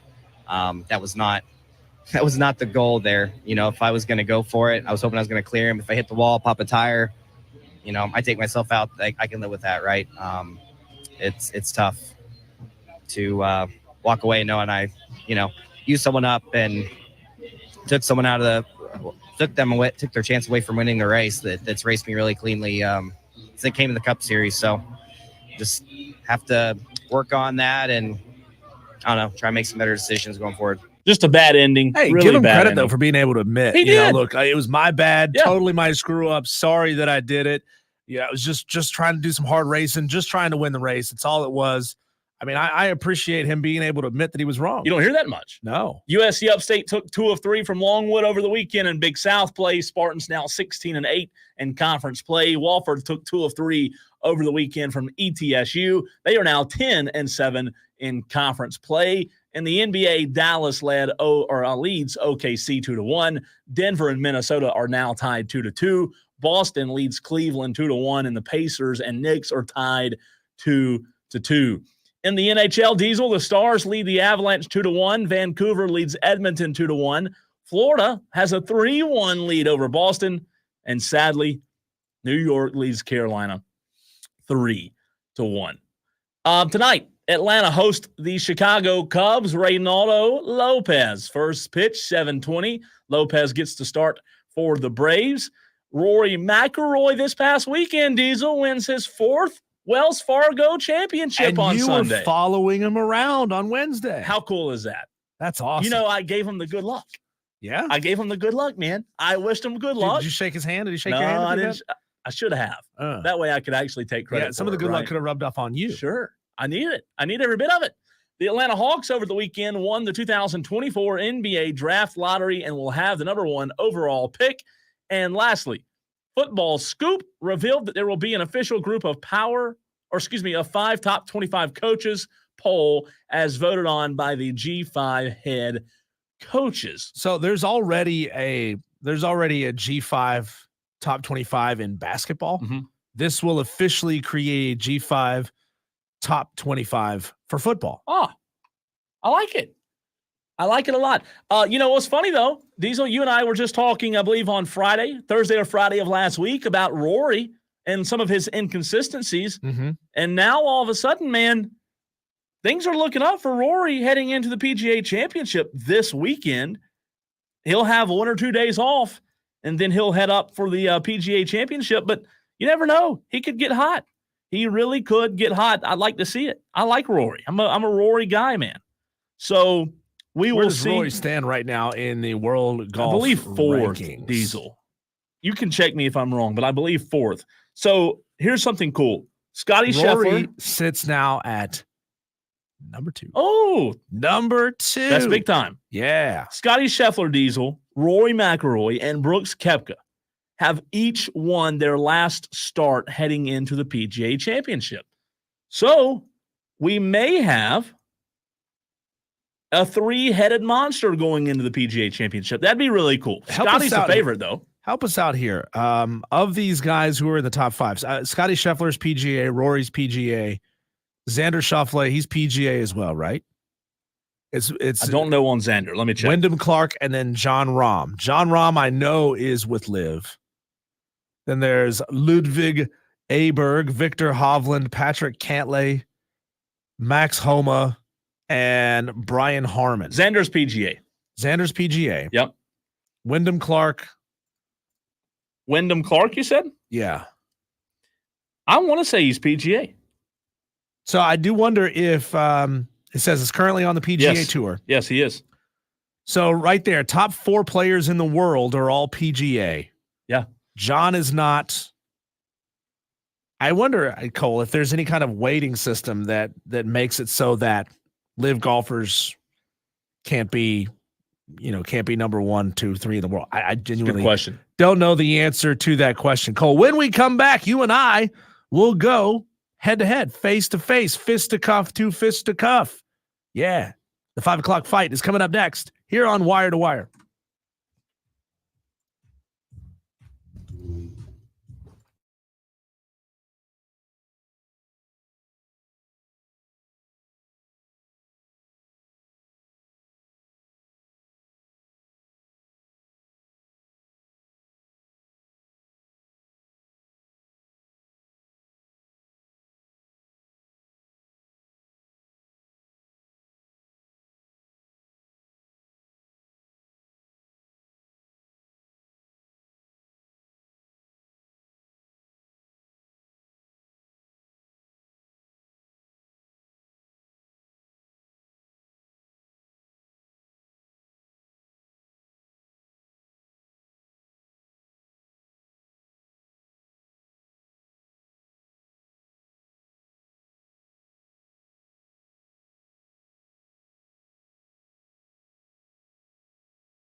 Cole, doing a little catch up before we get to the 5 o'clock fight, to catch up on our poll at the Fan Upstate on Twitter. Gamecock fans, are you willing to say it's Omaha or the unemployment line for Mark Kingston? As of right now, 20 votes deep. Please go and vote. 55% say yes. Ooh. 55, over half of Gamecock fans say I like it. if Mark Kingston doesn't get his team out of a super and to Omaha, he's done. 30% say no, a super is good enough. 0% say no, a regional is enough. And then 15% say he's safe no matter what. And Diesel, a couple of texters answering your question about Liv and the PGA. One texter says Liv guys can't play in the PGA. Another texter says Liv does not have world golf points because of their regulation. And most importantly, they don't play 72 holes. On top of that, Cole, this is very interesting. We can get into this a little bit deeper later on in the show at some point. Iowa State Athletic Director Jamie Pollard just sent a message to teams in the bottom tier of the SEC and the Big Ten. The top programs in the conference will eventually want you out of the picture to increase revenue and field a more competitive schedule. He said this in a press conference over the weekend. He's basically saying, Vanderbilt, Northwestern, Rutgers, your free ride is coming to an end, and the big boys in your conference are going to want to throw you out at some point. So don't feel like you're safe forever. So that's an interesting note coming there from Iowa State AD. Does he have any inside knowledge? Probably not. Does he have any power in this? Of course not. But he's just saying, man, you're not going to be able to ride these coattails forever. Cole, here at 5 o'clock each and every day, you and I pick 3 different topics to fight about. Every day we argue about life, about sports, about everything in between. We have to disagree. The audience decides who's right. We call it the 5 o'clock fight.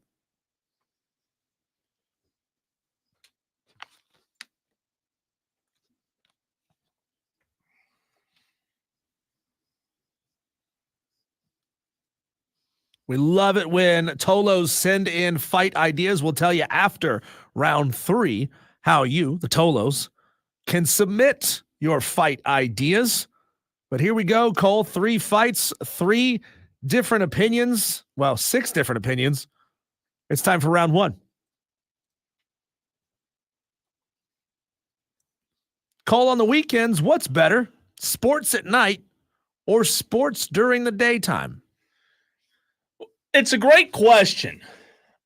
And again, we're picking hairs here, right? We're having to split hairs, as sports in general are great. Sports are great anytime. However, I would rather not have to worry about falling asleep. So I will take them daytime, mid-afternoon, because if I'm out doing something all day on a Saturday and come inside and have woken up early that morning, Diesel, there's a good chance I may be in bed by 10 o'clock. So I say sports, 64. I say sports sometime mid-afternoon.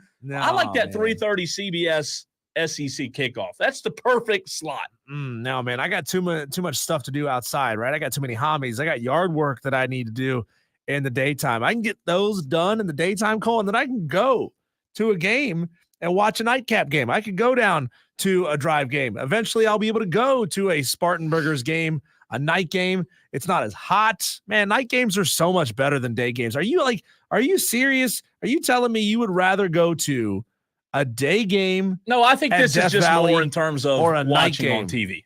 Well, you didn't say that. You wrote the question. You didn't say that. Well, I just said if I'm doing stuff and I have to come inside. I like the anticipation building up to the night games. I love just how much energy.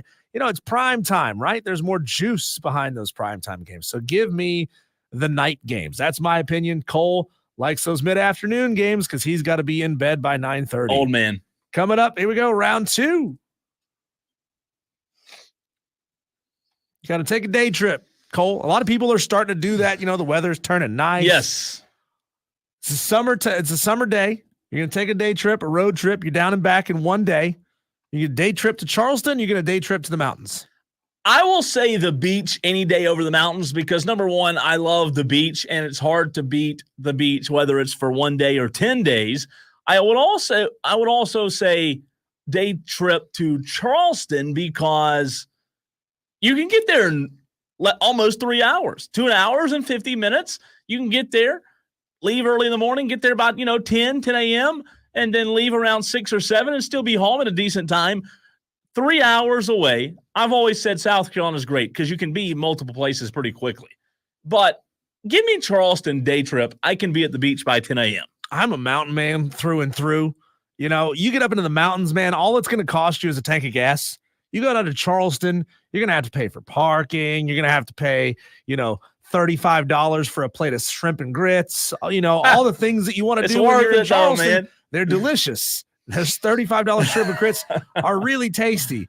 But, man, put me up on a trail in the mountains where I'm just kind of walking through the woods, enjoying nature, getting some overlooks and some views. I'm a mountain man all day, man. Don't send me down to Charleston. It's a waste of my money. Who won that round? You text in 71307. Start your text with keyword fan. Jump in the comment section on the stream as well. We got one more to go. If you're on the fence, that's who's going to win the whole fight. Maybe this one will decide for you. Here we go with round 3. Cole, when you go to a show, when you go to a game, some big public spectacle, Are you a take lots of photos guy, or are you a leave your phone in your pocket and just soak in the memories kind of guy? I am definitely a phone out of the pocket guy. I love going back. One of my favorite things to do, my best memories, whether it's hunting trips or fishing trips or whatever it is, I love going back and looking at pictures. I cannot go back and visualize what it was like. I can't even remember what I had for lunch today, okay? I need photographs. I need videos. I want to be able to feel like I was there once again, maybe a year later. You know why you can't go back and visualize it? Because you spent the whole time taking your phone out of your pocket, making sure everything is in frame, swiping away the Instagram message from the girls that are messaging you on Instagram. No, man, leave your phone in your pocket. Nobody cares about the photos that you're going to post online. Nobody wants to watch your grainy video from all the way back on the lawn. And what's the point in missing the concert or the game live just so that you can relive it later on your phone with blown out audio on a tiny little screen? You're not missing it. You're getting it. No, both. You're not. You're getting both. Trust me, man. I watch people who are on their phones for their entire shows. They're looking at their phone the entire time. They to make sure they get the good frame. They are, but then you're watching it smaller with worse audio a year from now. But it's better than nothing. Some of my favorite concerts, Diesel, are the ones where I am able to go back 2 years later and watch it and feel like I'm there. You're not remembering anything because you're not actually present. Yes, I am. There you go. Those are our 5 o'clock fight topics. Round 1 was sports at night or sports during the day. Cole says sports during the day. I say at night. Round 2, a summer day trip. You going to Charleston or you going to the mountains? Cole is headed southeast. I'm headed northwest to the mountains. And round 3, when you're at a game or a show, do you take lots of photos or do you leave your phone in your pocket? Cole takes all the pictures. I make all the memories. What say you? Who won the 5 o'clock fight?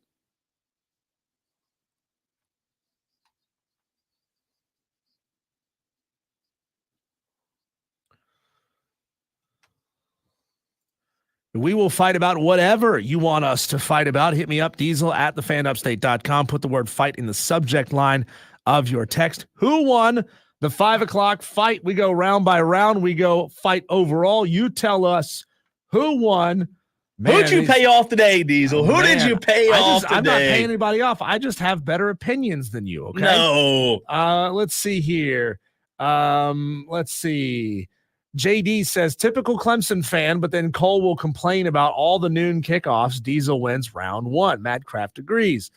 Let's see here. Did that come from a South Carolina fan, by the way? Yeah, that did come from a South Carolina fan. Mad Kraft says, Lord have mercy, Diesel round 2, easy. Mad Kraft says, hot summer day, nothing beats the cool mountain waters. There you go. JD says, dang, Cole, you suck today. Madcraft Madcraft says Diesel with the clean sweep. Let's see. Texter says Cole didn't get swept, not because I'm a photo guy, but wish I were more of a photo guy. Trey says Cole wins round 1 and 3. Diesel with a strong round 2. Mountains all the way. So Trey is on your side here. There's no way you can still have any money in your bank account from all these people you're paying off, right? There's no way. I mean, you are absolutely. I just have better opinions than you. What is this one about the texter from the 803 Diesel giving us an actual score? I like this. Have you seen this? 10-8 Diesel. Okay. Yeah. 10-9. I like the actual scores. That's the first time we've had that. What does he say? Read the whole text, though. Read the whole text. Diesel. I can't read the note. I can't read the text. Texter Diesel says, wins. Round 1, 10-8 Diesel, early knockdown. Round 2, 10-9 Cole. And then round 3, 10-9 Diesel. Diesel wins 29-27. Hey, I'll take the fight and the decision. Right on. Let's see. Texter says tomorrow, lake, beach, or pool. Oh, I think he was giving a suggestion for the 5 o'clock fight, right? Hey, pool days are great days. Any day, any of those are great, though, right? Like, let's be honest. Yeah. I mean, come on.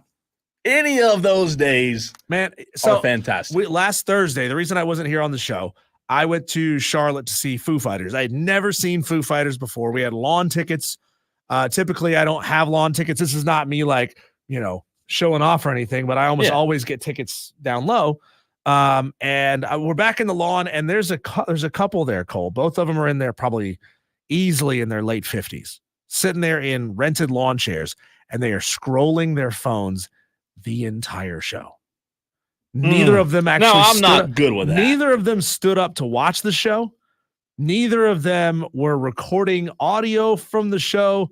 Nothing. They were just They were doom scrolling Instagram or Facebook or whatever it was for a 3-hour Foo Fighters set. And I have such a problem with that. Did you say something to them? No, because it's not my business.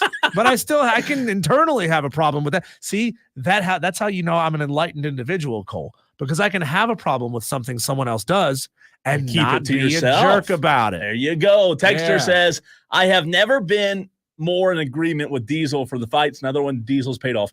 Cole, I'm shaking my head in disapproval.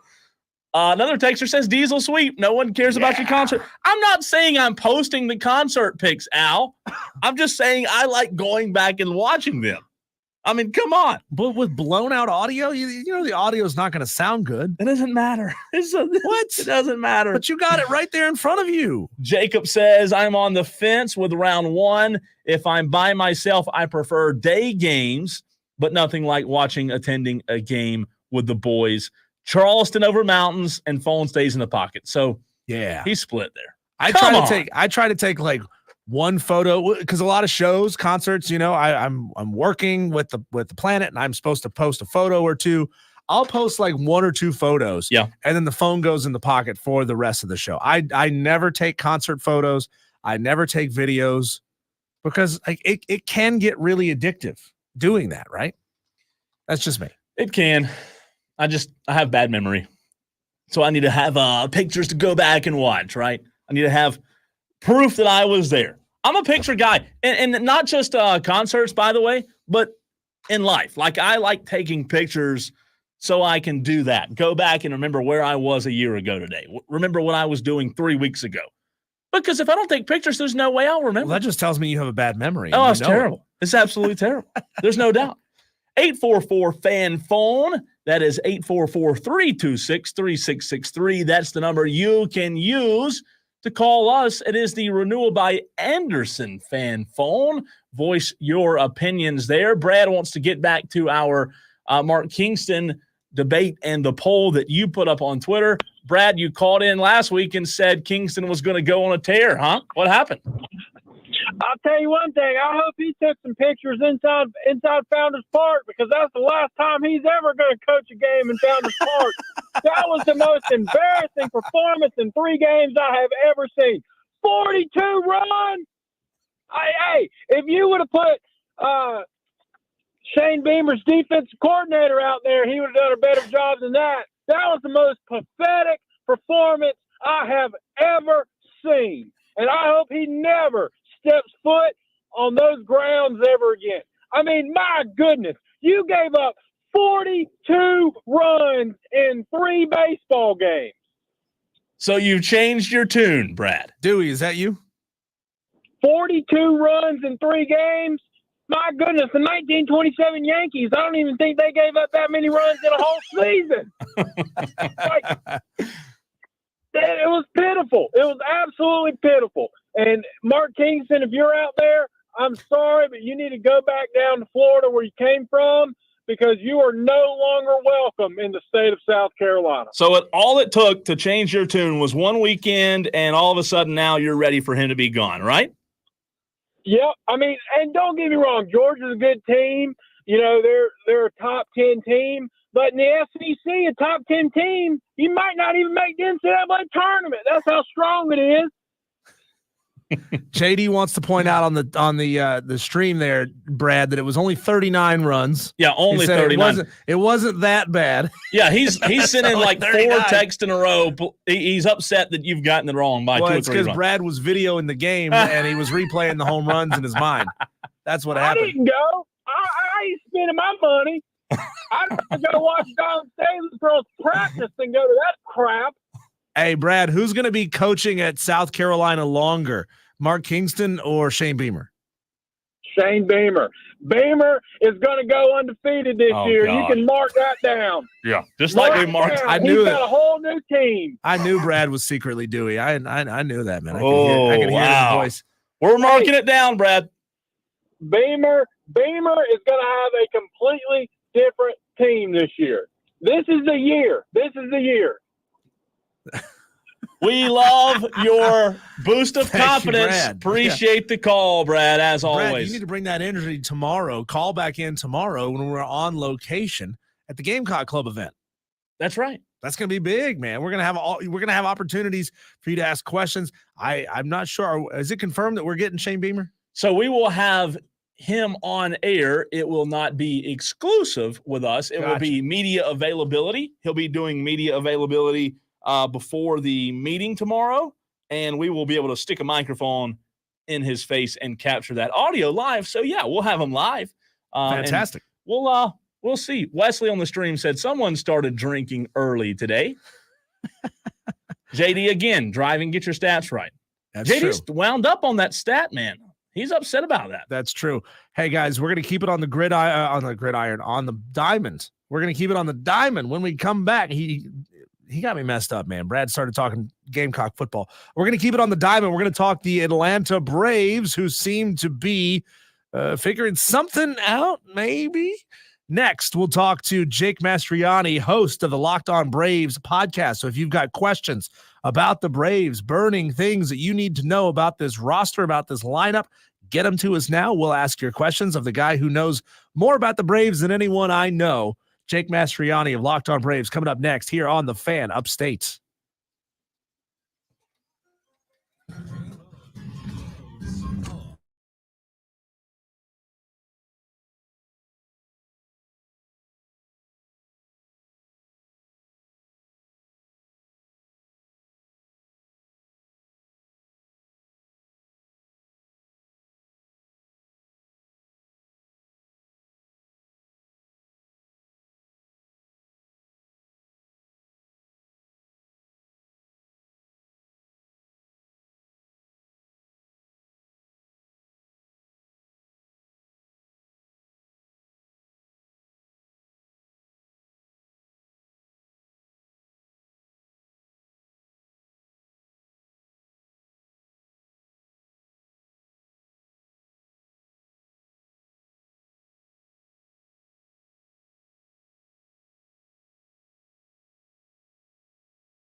Diesel and Cole Bryson on.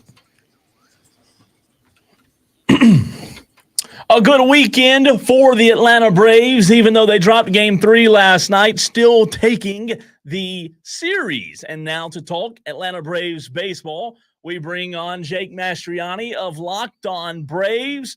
Jake, always a bad thing, always a bad night, rather, when Braves fans have to admit they lost to the Mets, probably the most hated team by Braves fans. But you know what? Diesel and I both said it. It seems like the Braves are starting to get things back in order. What do you contribute that to the most? Sorry, Jake. Let me try that again. That was my apologies. Let's try that one more time. Jake, you got me now? Yeah, I got you. Thanks for having me on here, Cole. Yeah, as far as, what's going on with the Braves, they, got off that West Coast trip, just had a disaster out there, got back home, won a couple of games, and then went out to New York. And, they got some home runs there. We're starting to see the home run ball come back a little bit. This offense still clearly isn't on at max level at the moment, but the starting pitching, has just been fantastic. And I kind of talked about that on Locked On Braves podcast on Monday, the fact that the pitching is really what's carried this team over the last 3 or 4 weeks now. It's been absolutely dominant. They were great over the weekend. Charlie Morton, Max Fried in particular, but also Bryce Elder did a fine job on Sunday Night Baseball, pitched into the 6th inning, gave them a chance to win. And the starting rotation right now just continues to carry this Braves team. Jake, you know as well as I do, if your team's not winning 10-0, a lot of fans are just unhappy. The sky is falling. Something's wrong here. But, in this past, 5-game stretch, they've scored 4, 5, 4, 4, and 3 in their last 5 games. When you compare that to just about a month ago, they were regularly scoring 5 runs or more. Given this team's pitching situation, where in your mind does the offense need to be to win that all-important 2 out of 3 over the course of the season? Is there a target of minimum 5 runs and you feel like you got a chance to win every game? With the way the pitching's been, you could say, 3 to 4 runs. And I think historically that 4-run mark has really kind of been where you want to hit as an offense to give yourself a chance to win if you have a decent pitching staff. And the Braves pitching staff, like I said, as of late, has been more than decent. They've been one of the best in baseball. So putting aside the fact that we expect this offense to produce way more than that, we expect this offense to be the best offense in baseball, at least one of the best. And long way to go. That still very well could happen. And I think it will happen. But if you take that aside and just say, with the pitching staff you have, how many runs do you really need a night to win?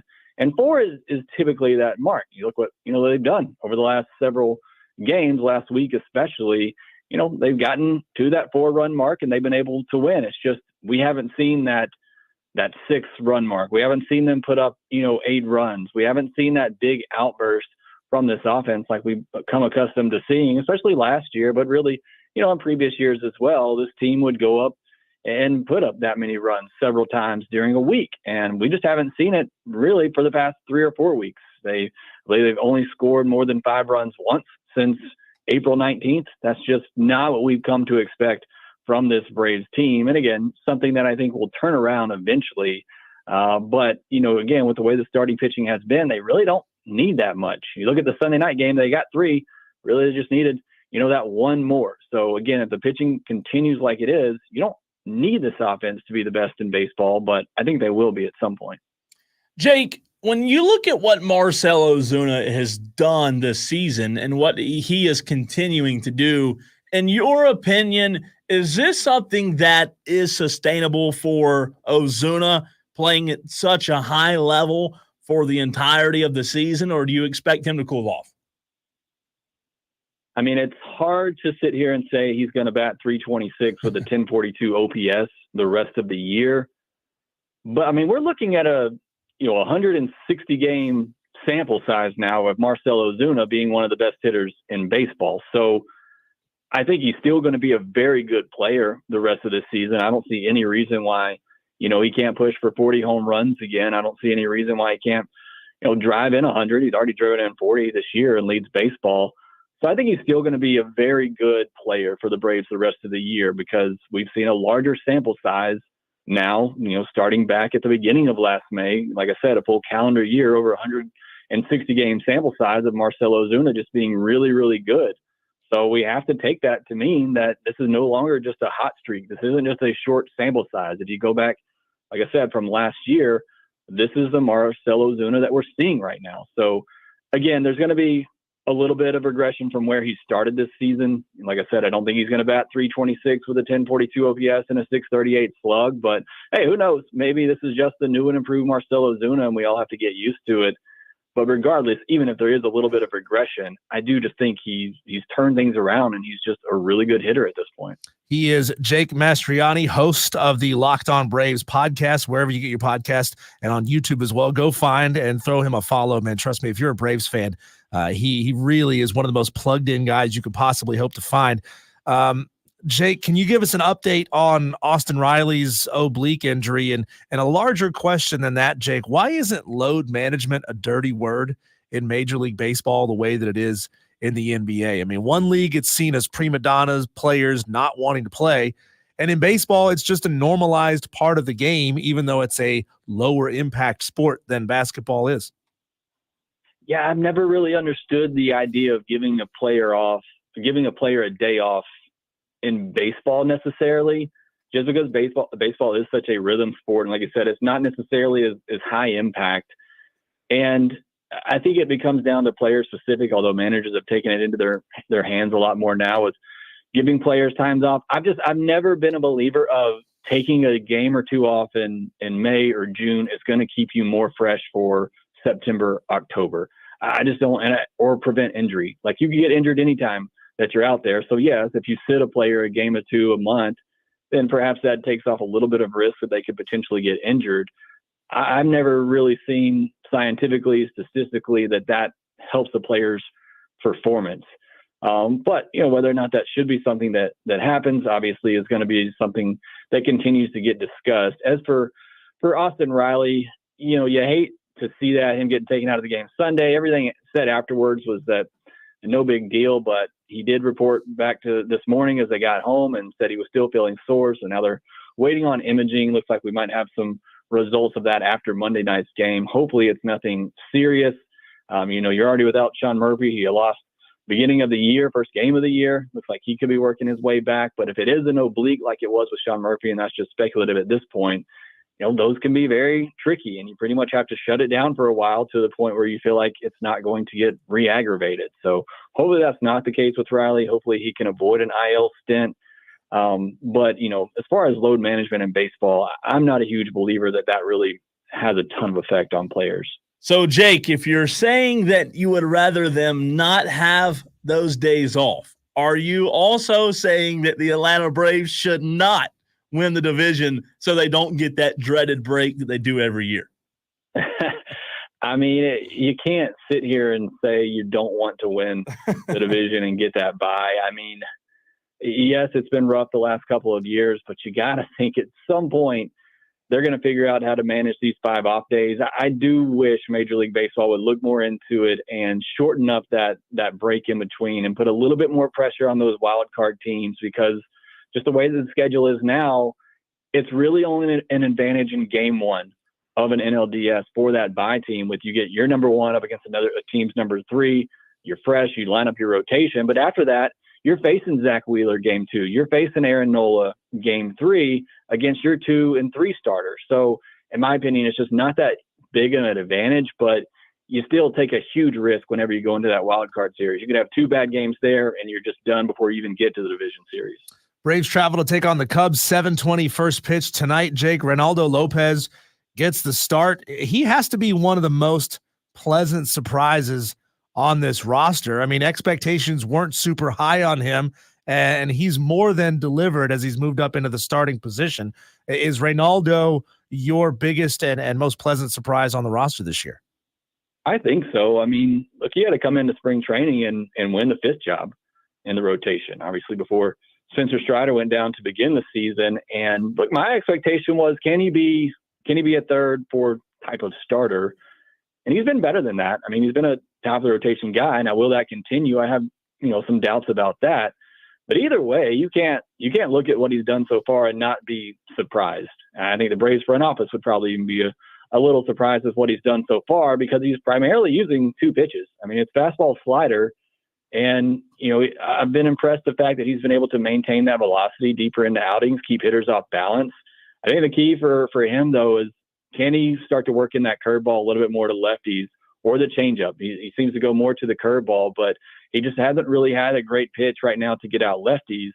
But either way, I mean, it's been really, really surprising, as you said, to see what he's done so far this season. Again, the big question going forward is, can he keep it up, and what does the innings total look like? We talked about load management, more so specifically talking about position players. I do think it's a big deal, though, for pitchers and managing those innings and making sure that they're fresh for the end of the season and postseason. And with Lopez, moving from bullpen to a starter's role, that's going to be key for the Braves throughout this summer, is how do they manage his innings?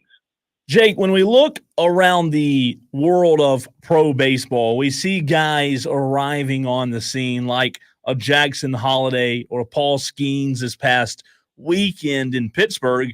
For Braves fans out there wondering, the question they asked the question to themselves, who's the next guy to make those type of waves that's going to be in Atlanta Braves? Or to be in a Brave, whether, Jake, he's coming through the system or this is someone that they could acquire through free agency. Yeah, free agency is a little bit harder to predict, and the Braves just haven't, signed somebody major out of free agency. So I think you have to look internally, and I think that guy is A.J. Smith-Shawver, and we've already seen him at the big league level. I think he got rushed a little bit last year. He's still a young kid, hasn't had a lot of experience as a starter. He didn't start much in high school, and the Braves drafted him out of high school. So he got rushed last season, but there's big potential for him there. And just with the Braves, where they are right now, they can allow him a little bit more this season to continue to develop, specifically that command. But he's added in a split finger changeup that's been really good for him. He's had the good fastball slider combination. If he can continue to work on those things and develop, he could be somebody, even in the second half of this year, that the Braves call up and perhaps, either move into the rotation and be a high impact arm, or somebody that we could see, move to the bullpen role down the stretch or into the postseason. But I think he's that guy. He and Hurston Waldrop are obviously the top two prospects. I'll mention somebody else, though, that they made a move for, and it's Jared Kelenic. And it is still a project, and the results, have been mixed to begin the year. But one thing I've really been surprised at with Kelenic is the defense in left field has been outstanding. And if he can continue to play Gold Glove caliber defense out there, batting ninth for the Braves, and we see him continue to make the swing changes that the Braves have him making since coming over, if he can get anywhere to the near level of expectations and potential he had when he got drafted by the Mets, that could be somebody that turns into a real impact player for them on the position player side of things. Jake Mastriani, Locked On Braves podcast. JD White, a listener of ours, just said he went and followed you. So you got one more added to the coffers there. Jake, how do you believe Alex Anthopoulos and Brian Snitker and co. will roster manage around the Austin Riley injury if it continues to bother him? I mean, it's early to say make a move in the trade market. Do you think they stay inside the organization and call up one of their guys from AAA, or they may be going outside? Yeah, I think if Austin Riley has to go on the injured list, I would be really surprised if they don't call up David Fletcher to handle that position, a guy who has a lot of experience at the major league level. He's solid defensively. The arm wouldn't be great at third base, but he can get to everything, and it's obviously not going to be the bat of Austin Riley. And a lot would depend on the longevity of Austin Riley's absence if he did have to go on the IL.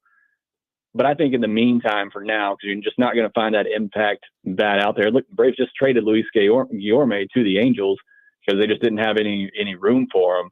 But I would think David Fletcher's the guy that's come up. I know Zach Short's kind of filling in now, but that's mainly just because he's already on the roster. But I think if it's going to be a longer stint for Riley being out, I would be surprised if they don't look to David Fletcher to come up and fill that spot. Jake Mastriani, the Locked On Braves podcast. I'm going to ask you a big question here. This may take you a second. That's okay. What are your top 3 best minor league team names? You think across all levels, what are your 3 favorite minor league team names? I love the Rome Emperors. They just switched up this past year. I think that's a great one with the Penguin mascot. That's the first one that kind of comes to mind for me. The only other one that I can think of, because it's pretty local to me, and that's the Trash Pandas up in Huntsville in Alabama here. I love that name. I took my kids to Birmingham Barons game here where I live in Birmingham. They were playing the Trash Pandas, and my kids just couldn't figure it out, and they were loving that team name. So those are the first two that come to mind for me. Well, Jake, we just added a brand new team here in the upstate of South Carolina. The city just north of us is the city of Spartanburg. They've just launched their brand new team. They're a low A ball team, the Hub City Spartanburgers. 1 out of 10. What are you thinking about that name? 1 to 10. Yeah, I mean, I think there's a lot of great marketing opportunities with that. Some burger nights, certainly. So yeah, I think I'd give that a solid 7.5. Hey, Jake, real quick, I just got this across my phone while you and Diesel were talking, breaking from ESPN. MLB has agreed to a multi-year contract with Roku to air all Sunday baseball games. Your initial reaction to that news? Yeah, I don't like the Sunday morning games just because it's tough getting out of church, and then you got to run it, and the game's already in the 7th inning. So I don't love the time slot for those games. One thing I do like about this announcement, though, is that Roku is a free app, so it'll be easier for fans to get that. And if you're an MLB TV subscriber like I am, you get access to that game as well. So, look, I understand why MLB wants to continue to get all these different streaming services. Apple, was one as well. It's a cash cow when you get all these streaming services that get these exclusive games. But you do hate that it makes it harder and harder for fans to find these games and be able to watch them. But sounds like maybe a little bit better solution with Roku than we have with Peacock, I believe was the one before, doing these Sunday morning games. He has just passed the 10,000 subscriber mark on YouTube. It's because he does great work. Locked On Braves on YouTube. I always follow your content via Spotify, Jake, but anybody can follow your content. Just search for Locked On Braves, and you're blowing up. You just keep growing because you do really, really good work. So we appreciate your time here today. And, this is Braves country, so we'd love to keep having you on, sir. Yeah, thank you so much for the kind words there. Love to come on. Absolutely. Thanks, man. That is Jake Mastriani of the Locked On Braves podcast, and we appreciate JD Wyatt for going and following him. That's how we continue to convince these guys to keep coming back on, is because they know, hey, every time I go on the radio in that market, I'm going to get 2 or 3 or 5 or 10 more people to subscribe to my podcast across multiple platforms. And hey, we appreciate you guys for showing the love and bringing in some really good questions as well. When we come back, Cole, we're going to switch things up just a little bit. I'm going to ask you, because I think you've got a little bit of a mischievous streak in you, Cole. Ooh. Are you a prank guy? And what's the best prank you've ever pulled? Probably not as wicked as this one. That's coming up next here on the Fan Upstate 97.7 FM in Greenville, 97.1 FM in Spartanburg. Shoot us a message, 71307. Start your text with keyword fan. This is the Fan Upstate.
Cole, I used to be a little impish in my younger days, before Diesel became Diesel, when Diesel was just unleaded. I had an older sister. She's like 3 years older than me. I used to love like hiding behind things, jumping out and scaring her because she was easy. She was really easy to scare. Yep. Like jump out of her skin with a jump scare. And like, that's really the extent of my pranking as a kid. I didn't do the put cellophane on the toilet seat. I didn't put super glue on the doorknobs, things like that. But Cole, have you ever been a prankster guy? Like, was that ever your thing? To a degree, not like over the top, but I do like a little prank here and there. You Tolos, you tell us. My biggest problem though is I'm always worried about how people are going to handle it because everybody's soft nowadays. I did prank our morning shows here in the Odyssey building. This was years ago, so the statute of limitations is passed. I did put a sign up on both of the upstairs bathrooms that said bathrooms out of order, use the ones downstairs. Ooh. And then the ones downstairs, I put signs on them that said bathroom out of order, use the one upstairs. Oh. And then also I'm going to make you wait on this one. I think the best prank I ever pulled was here at Odyssey. You going to pull it on me? I'm going to make you wait. Okay. I'm going to build some anticipation on you. But Cole, here's a crazy story, man, where a prank has gone bad and it's going to get some dude in some serious legal trouble. A guy in the UK is being charged with criminal restraint, which is essentially kidnapping, and criminal mischief after he tipped over a porta-john with a woman and her child inside. Witnesses said that they saw the woman arguing with the 18-year-old man. His name was Aiden Struder. When she went into the portable bathroom with her daughter, the man tipped over the toilet with the door facing down. Now, neither the mother or the daughter were injured, but they did say that they were traumatized after being covered with human waste. I got the poo on me. So, yeah, he's going to jail for some criminal restraint. I want to hear that again, one more time. I got the poo on me. They got the poo on him. They got covered in that stinky stuff. Is that real? That audio? Yeah, that's from the movie Joe Dirt. I got some poo on me. God, I hadn't heard that in forever. So years ago, we got this brand new, at the time, fancy state-of-the-art K-Cup dispenser downstairs in the break room. Yeah. And I thought, ooh, this would be fun. Let me prank the sales staff. And I put a little sign on it and printed out. Like, it looks so bad, like not even close to being real, legitimate. I printed out this little strip of paper that said, this machine is voice activated. So drop in your quarter and say your selection, and the machine will pop out your K-Cup flavor. One of our sales reps stood there and tried it like 5 times. She just puts in her quarter, D7. I'd like a D7, please. D7? No. D7. That's dirty, man. D7. I had a sales assistant come around the corner in stitches, laughing because she saw me put the piece of tape on the machine that said what to do. And she said this sales rep, who wasn't popular. Wasn't popular. One of those. Yeah. She said this sales rep has tried saying her selection out loud like 6 times. And she's getting mad because her coffee won't pop out. That's fantastic. Bad, but funny, right? As all pranks are. Trey says, I got suspended at work for putting random names on my name tag when I was younger. The one that got me was Grandmaster Sexay. I was told to change it, and I forgot that I put it on my other one. Jeez. That sounds like something that sounds like Forrest Gump's rapper name. Grandmaster Sexay. Pranks are good. I enjoy them, but again, it worries you because somebody's going to get upset. Yeah. You can't prank the morning show anymore. They'll get all upset about it. You know? I mean, Lonzo will have a fit. We can't prank Lonzo. We'll have to think of one, though. All right, coming up next, your reaction. We'll circle back. We know it's a different audience in the 6 o'clock hour. Your reaction to what Hub City's new name is on the baseball diamond. He's Diesel. I'm Cole Bryson, and this is the Fan Upstate.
It is the Hub City Spartanburgers, the new name of your baseball team in Spartanburg. He's Diesel. I'm Cole Bryson. This is Wire to Wire, newest afternoon drive show right here on the Fan Upstate. So glad to have you with us every single day. The Tolos, that stands for Turn It On, Leave It On. Before we get into the Spartanburgers, our reaction into what Tyson Jeffers had to say earlier in the show, let's go to the renewal by Anderson of the Carolinas fan phone. That's 844-326-3663. Creed wants to get in on Diesel's prank conversation. What's up, Creed?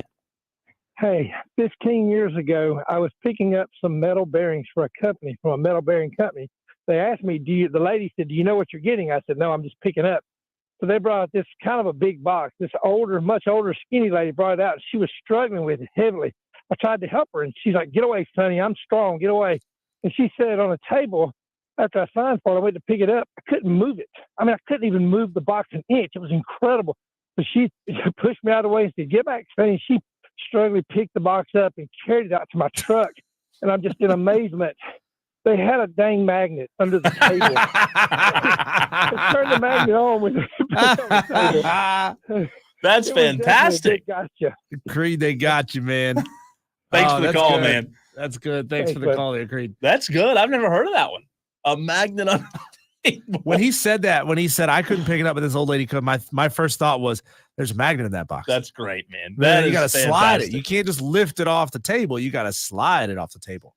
So many ways for you to get in touch with us. We're also on Twitter. He's at Diesel on Radio. I am at the Cole Bryson. Follow us on Twitter. What are your thoughts? What is your reaction to what the Hub City, what Spartanburg did by choosing the Hub City Spartanburgers as the new name? We've gotten a ton of feedback already, some good, some bad. Tiger Pal Rachel on Twitter. Let's be real, very little good, mostly very little. bad. Tiger Pal Rachel on Twitter says, at least the Spartanburgers aren't the Red Sox. That's a positive. Talking about their affiliate. What she's right. Yeah, she doesn't like the Red Sox affiliation. I truly believe there is a large portion of people in the upstate, and specifically in Greenville, who will never. It's not the city's fault, but they'll never forgive the city of Greenville for letting the G Braves go. You think so? Yeah, and granted, I didn't live here when that situation was going down. My understanding, and you can tell me if I'm wrong here, but my basic understanding is the G Braves demanded a new stadium, or they were going to leave, and then the city of Greenville said, "No, we're not paying for you for a new stadium," and so they said, "Okay, well, we're gone." And then, obviously the city didn't have a team for a while. Didn't take long though. And obviously then the Red Sox needed a high A affiliate, and they built Fluor Field. Yeah. I mean, is that basically what went down? I think so. And I don't know all the exact details. It was a crappy stadium. Yeah. It was a very crappy stadium. I was just in that stadium this past weekend. Yeah. At Conisty. That park is a dump. It is. And you know what's interesting about it? They were good. The Greenville Braves were. I mean, the 1992 Greenville Braves won 143. So they were a AA affiliate, correct? That's correct. And now it's exciting. I mean, it would be fantastic to have the AAA affiliate, because when you have a AAA affiliate, you've got guys from your roster going into the bigs when they call somebody up. You've got guys when they're injured and they need to come down and rehab. You've got major leaguers playing in your AAA stadium. I can't imagine how much more exciting that is. Yeah, I don't know, how much of that you don't hear many guys coming up being pulled up from the AA level straight to the majors. That doesn't really happen. So they got to see in Greenville Diesel Chipper Jones, which is but this incredible. was before Chipper was Chipper. Yes, these were all before they became up and coming prospects. Yes, Andrew Jones, Tom Glavine, and David Justice. That's incredible. All came through Greenville. And when you build a culture of guys that are playing here, can and will one day be playing in Atlanta. Yeah. I think it makes it more exciting. And again, is it the city of Greenville's fault? Because Cole, how many times have we seen now, several times at least, how many times have we seen the people and by extension, the government of Greenville and Greenville County, Greenville City say no to projects that they want people, taxpayers to fund? It's not the Braves' fault, and it's not the city of Greenville government's fault. You know why? Because you, the Tolos, your will is done by way of the government. So you say it's the government's fault. They said no. Well, you guys populate the government. You guys tell the government what to do. So the Braves, and you guys reject anything and everything that comes to building new stadiums. So you're telling me the upstate has shot down building Talladega. They shot down. No. They did not shoot down building Talladega. It was NASCAR's decision. Okay. Point is, you almost had Talladega, but you lost it. You shot down building a new Triumph Stadium. You shot down building a new stadium for the Braves. And you're still blaming the drive for it? So the Braves cited a cultural thing at this point. Stadium. The Braves cited an outdated stadium that did not meet current standards. The city of Greenville was not willing to create a sufficient financial package to build a new stadium, as you said, which was the cause of the move. With the Greenville Braves out, the Greenville Bombers, formerly the Capital City Bombers, which was a Class A South Atlantic League affiliate of the Red Sox, moved into the Braves Stadium in 2005 and 2006. Obviously, they built the new one in downtown Greenville, which is Fluor Field. So yeah, it's been a while. Yeah, but there's people who still hold it again. I mean, I understand why you may not like the Red Sox, but I mean, these are still players playing in Greenville, right? This is Greenville's team. And like I said, I truly believe there's a portion of people who will never forgive Greenville for letting the Braves go. So what is your reaction? We've seen a lot would not even really describe the amount of reaction that we've gotten on our social media platforms on this show, just in general throughout the weekend. If you're just tuning in, 71307, start your text with the word fan, 844-FAN phone. That's the Renewal by Anderson of the Carolinas fan phone. You can get your thoughts in so many different ways. What are your thoughts on the new Spartanburgers team name? It is the Hub City Spartanburgers. Tyson Jeffers, Diesel joined us earlier, and the question that I asked him was simple.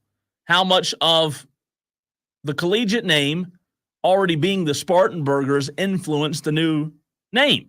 And I did not expect him to say what he said, and his answer was pretty much all of it. That is where it was influenced. Yeah. And that surprised me. It really did. It seemed as if the whole idea all along was to retread a previously used name.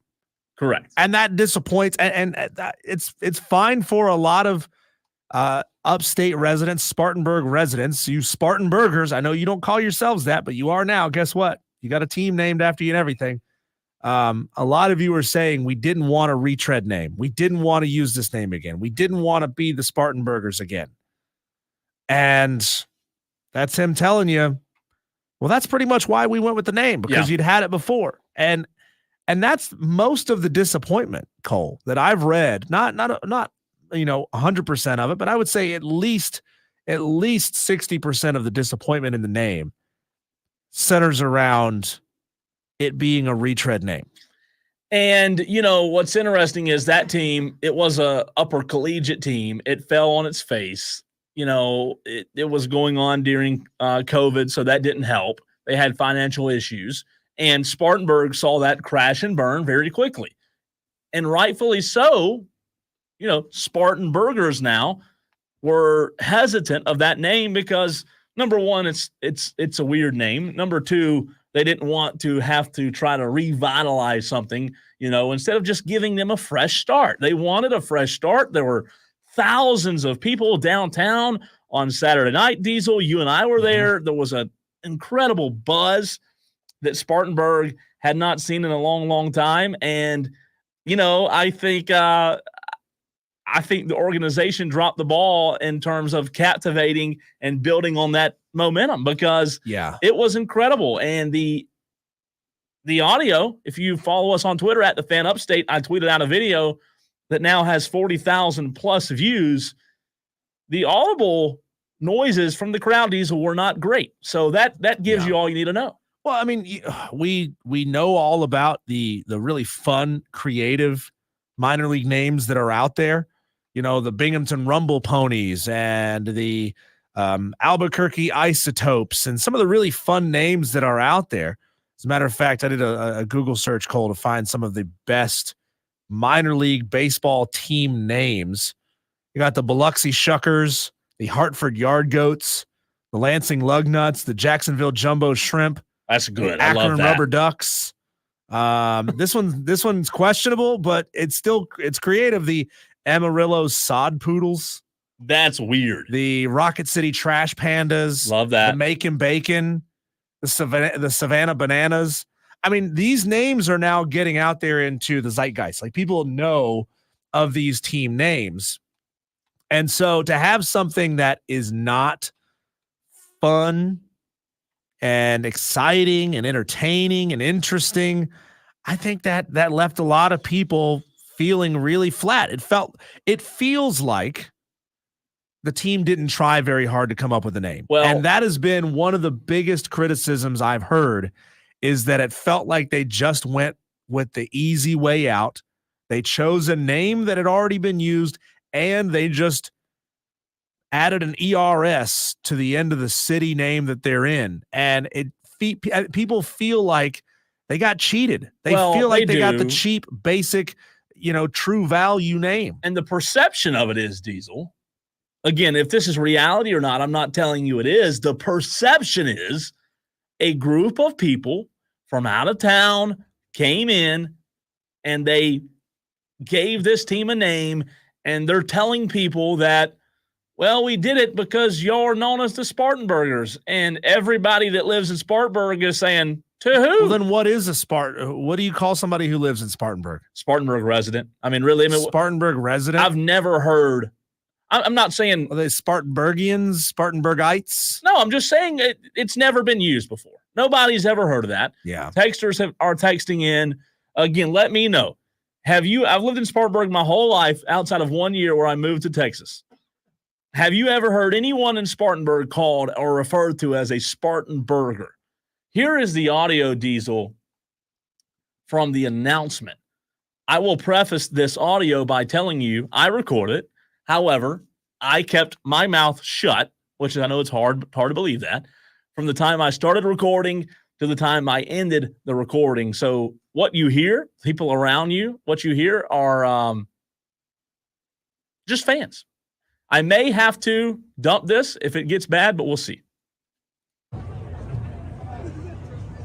Here's the audio. No, if it's the burger, how the fucking is it? The Spartanburg burgers? Are you serious? You're serious? Are you serious?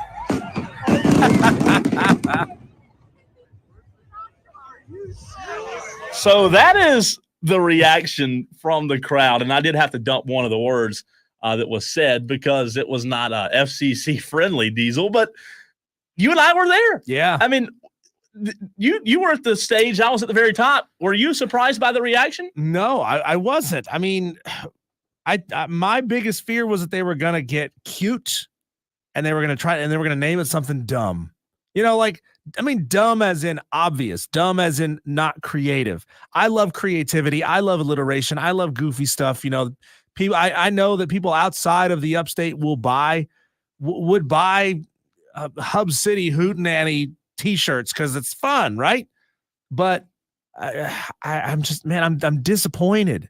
Elton says on the stream, what about Wilkes County Moonshiners?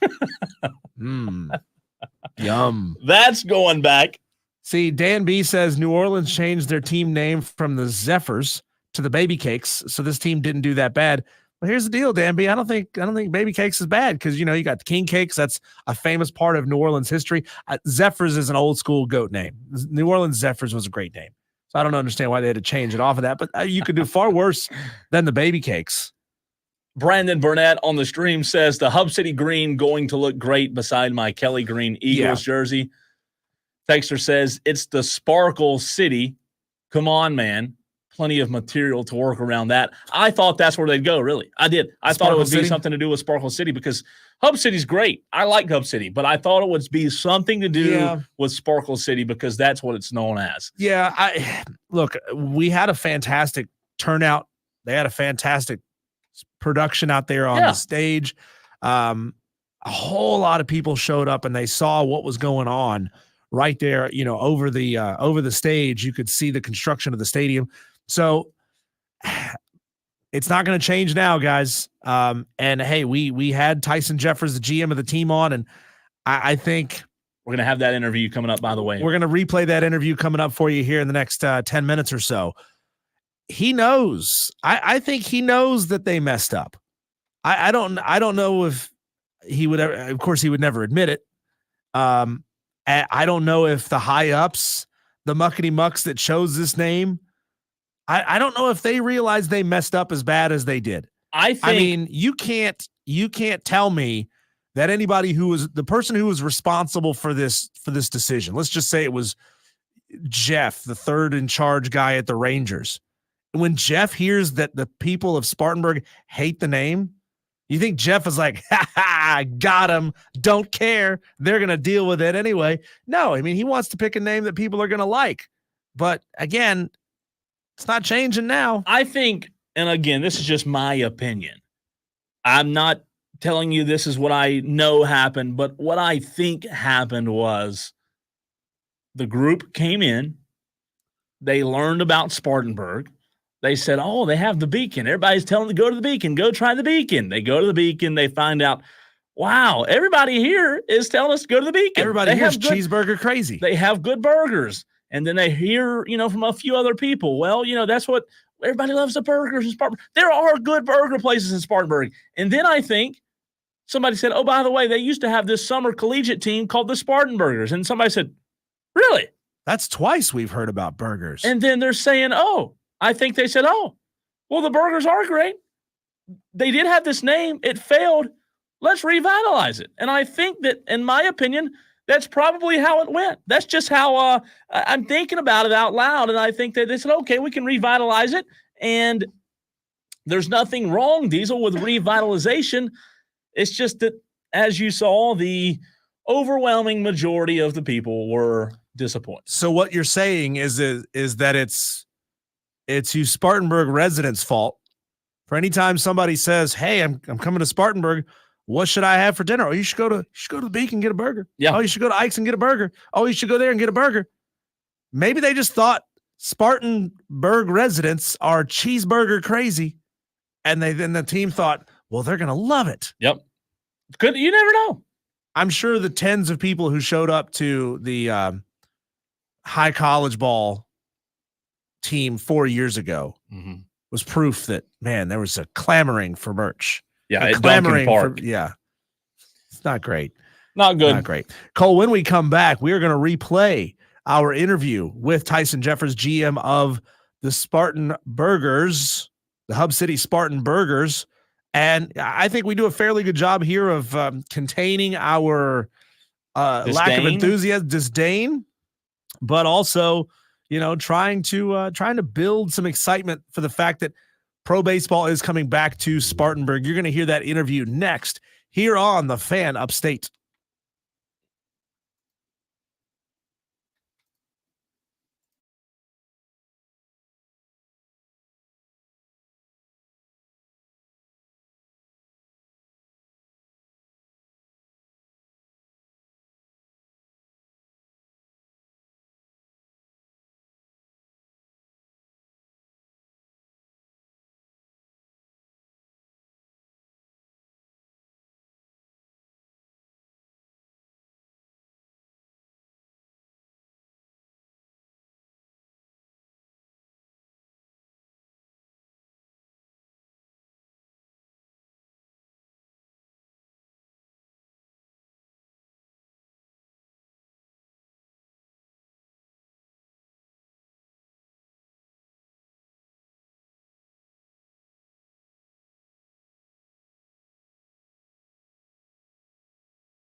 Sterling Springs, your local sports bar known for award-winning jumbo wings, signature sauces, burgers, wraps, and more.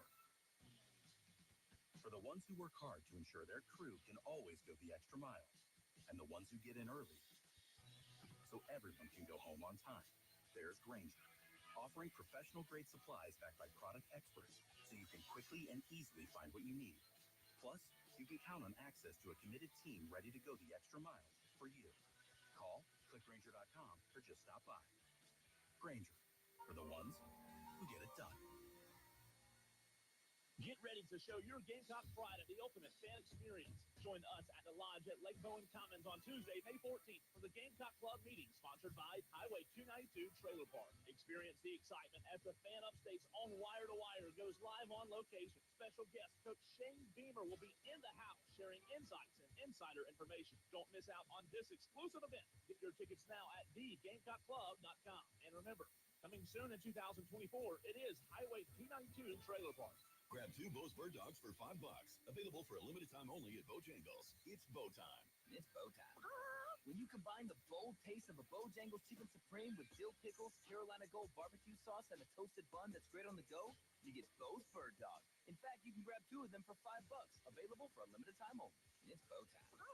Take control of your listening experience with Rewind on the Odyssey app. Missed a jaw-dropping moment? No worries. The Odyssey app makes it easy. With Rewind, you can relive big moments from Rob Brown, Jim Rome, and more. Don't miss a beat. Just hit Rewind with the Odyssey app on the Fan Upstate. Text us at 71307. Keyword fan. This is Wire2Wire with Cole Bryson. It is the newest afternoon drive show right here in the upstate of South Carolina. He's Diesel. I'm Cole Bryson. Every single day on your radio, 3 to 7 p.m. 97.1 Spartanburg, 97.7 Greenville, anywhere in the world on the free Odyssey app. We appreciate you being a TOLO. Stands for Turn It On, Leave It On. That's what we want you to do on this program each and every day. We now bring in the general manager of the Hub City Spartanburgers, Tyson Jeffers. We talked to you, Tyson, last week. Much anticipation, incredible turnout on Saturday night.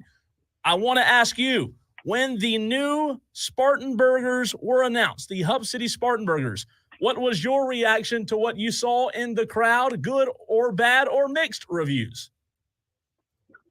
All honesty, I think it was truly mixed. You know, you have people that love it, you have people that hate it, and we get to hear all the feedback from everyone with their emails and their comments and everything. And when you look across the industry, and I know you guys being in sports and covering sports, anytime that there's a alternate identity or a new name change or anything that goes out, there's always the love and the hate that's mixed in there. Usually the hate. In the beginning, the hate outweighs the positivity. But we are, as an organization, super pumped about it. We've heard back from a lot of people that absolutely love it. And based on orders that we're getting, we've already gotten orders from over half the country. So people around are engaged in it and excited about it. And they're eager to get the merch and support us. So we're excited about that. All we're trying to do is have some fun and bring some positivity to Spartanburg and create a great experience for people. Joining us on the line is Tyson Jeffers, GM of the Hub City Spartanburgers. Tyson, I want to commend you and your organization and everybody involved for, organizing a top-notch event on Saturday. It was huge. It was a fantastic location to have it where people can sit there and actually put eyeballs on the construction site that was just right there on the other side of the fence. Can you give me an idea? Did you guys form any kind of a head count of just how many people were there? Because, man, the crowd was huge. Yeah, it was huge. It was a little over 5,000 people that showed up and packed that block on Daniel Morgan Street between Broad and West Henry Street. It was crazy. I didn't get to see the crowd because I kind of went the back way until I got on the stage, and I walked up on stage and I was like, uh-oh. a little nervous, but we made it through.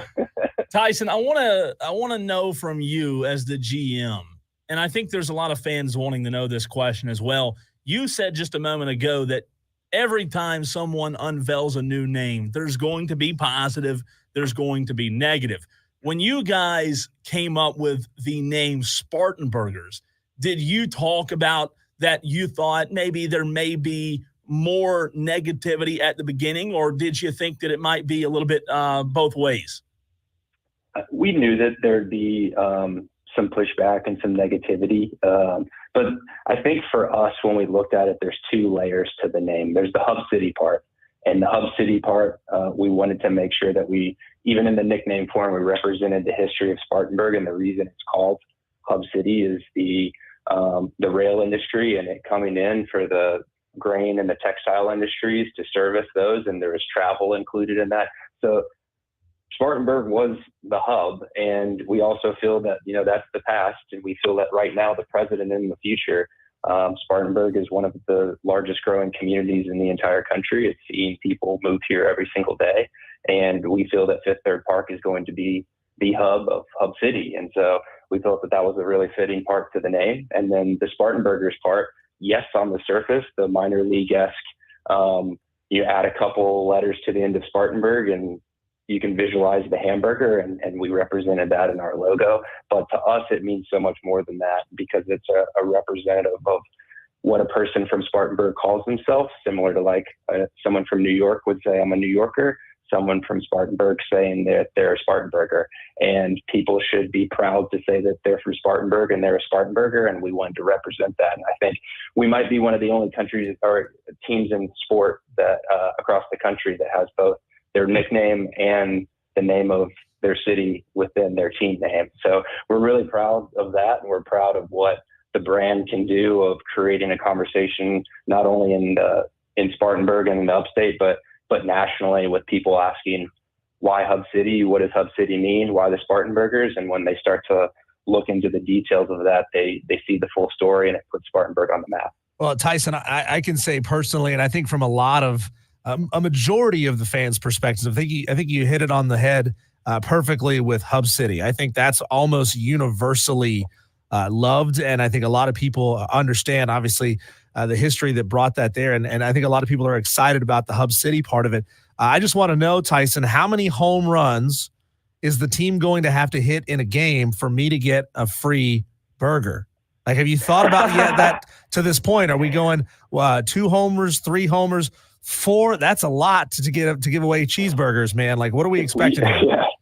If we can get a great partnership with, a staple burger restaurant or a company out there, that would be huge. And then we could deliver. And I think everyone would then, if everyone knows they're going to get a free hamburger or cheeseburger when a home run is hit, I think everyone's going to rally behind the name. Tyson Jeffers, the general manager of the Hub City Spartanburgers, joining us on Wire to Wire. Tyson, I think one question that a lot of people asked me and Diesel over the weekend was, when something like this happens, who all is involved on choosing the new name? Yeah, there's a lot of hands in the basket in that process, within the community as well as within the business, the general population, the business community, and then the leaders within the organizations that are bringing baseball back to Spartanburg. So it was a collaborative effort. At the end of the day, it ended up in the hands of a few leadership positions within our ownership group and the team that was going to be here on the ground to end up choosing the name and moving it forward into what it has become as the brand and the logos and the marks and the colors. Tyson, one thing I think a lot of minor league teams across all sports fail to do is really highlight their talent, market the talent on the team to the community. And I understand baseball is a little bit different. It's very transient, where a player can be here today, have a great month, and then all of a sudden he's plucked away up to the AA roster, for example. What's Hub City's plan to market the star players so that the people of Spartanburg know, man, we've got this really great first baseman. His name is this, and this is his personality. Can you give me an idea of what the plan is there? Yeah, there's a lot of opportunity now, especially with the digital age, to showcase that through your social media and then making your players accessible at the games. And it's really working in collaboration with the major league affiliate, in our case, the Texas Rangers, and giving them the heads up and asking for their help and making sure that the players are engaged with the community and doing things. And for us as an organization, we want to be a true community partner, which means on a day-by-day basis, beyond all the stuff we're doing at the ballpark, we need to be doing as much out in the community as we possibly can. And to be able to bring the players with us to stand alongside us and be part of that process is really impactful, because it does give the people of the community the opportunity to get to know them and see them do really good work around, and make sure that everyone knows that this is a collaborative effort. But then when you get to the ballpark, just the ability for someone to walk down the steps and walk up to the field and hand a player a baseball or a hat or something to sign and have that conversation with them. And then for us to be able to showcase their personalities and the content that we're creating and putting out there. And there's a lot of fun that we want to have. I think that's part of our brand, and the personality is that we are showing that we want to be friendly and fun and have a good time. Yes, we are professional, but we can't take ourselves too seriously, right? So incorporating the players into all the aspects that we do is really going to make it special for them and the time that they get to spend here in Spartanburg, and it's going to make it special for our fans that are coming to the games. Tyson, you guys put out a statement on social media earlier this afternoon giving some reasoning on why you chose Spartanburgers. Was that something that you guys had planned the entire time, or was it just because of a lot of the negativity? No, we wanted to make sure that we explained the reasons why we chose the name that we did, and we think it's important to answer the why. I think we wanted people to ask the question why to start, right? You say the name and people are like, why? And whether that's a positive why or a negative why, and then you want to be able to answer that question. And we do have a why. It's not like we just threw darts and chose a name. We have a reason why. And so we wanted to put that out publicly, and we'll continue to tell the story. And I appreciate you guys giving me the platform to answer the why as well. Tyson, will there be a man in the plush costume dressed up as a cheeseburger running around Fifth Third Park? And how's he going to fit through the doors? Yeah, so the mascot, yes, it's a visual within our brand. It will not be our primary mascot. We will be releasing that and announcing that in future months. They will be characters within our experience. So you have the hamburger, which we haven't named yet. So we will do some name selection polling with the fan base. We have Flip, who's the hamburger's spatula friend. And then we have the pickle Chip, our little kid's character that we call Chip. And so those will be characters that we incorporate into a lot of things within the visuals that we create, as well as in the experience. So you can expect to see some hamburger characters, spatula character, pickle character, and I'm guessing there'll be some condiments and lettuce and tomato and onion. So we'll have a lot of fun with it. Tyson Jeffers, the general manager of the Hub City Spartanburgers. Hey, Tyson, another question that we've been asked a lot, and I want to get your thoughts on this. The collegiate team a few years ago that had the name Spartanburgers, did that inspire you guys to choose this name? Because I know you would like to sit here today and say, oh, no, it was 100% creativity on our part, but how did that play into using the same name? I think that plays into it a lot, to be honest. There is a humble approach that went into this to take egos away and say, oh, that was our idea. We saw that as, hey, this was a clever name, a great idea. Unfortunately, it was done right after COVID, playing in a ballpark that doesn't have the opportunity for much growth, and it didn't work. And we didn't want a great idea to die on the vine, and feel that we had the platform and the opportunity and the resources to make this brand and Spartanburgers give it the life that it truly deserves, and be able to build out the layers that can really go into a food identity and have a lot of fun with it. So that didn't discourage us at all. If anything, it probably encouraged us to pump life back into something that we thought was a great idea, and it just didn't have the legs to carry it forward when it was tried before. Tyson, I'm going to ask you a personal question here now, okay? I'm going to spot you a bun and a patty. Give me three ingredients that absolutely must be on your burger. Like toppings on the burger? Yeah. Any topping, anything counts as a topping. Anything you add counts as a topping at this point. Lettuce, but it's best when it's shredded lettuce. Yes. So not just a piece of lettuce. It needs to be shredded. I do love some, the Thousand Island Big Mac sauce. And so I only have 3. Yeah, you get one more. Oh, God. Yeah, I know. That's why I made you pick 3. Ketchup. Ketchup? Okay. Oh, no. I already have the special sauce on there. I'm sorry. Onion. Onion. There you go. Good choice. No chili? You a chili guy? Yeah, I'm going to go the unhealthy route and go cheese, onions, and chili. Opposite direction is yours. Chili sounds good, though.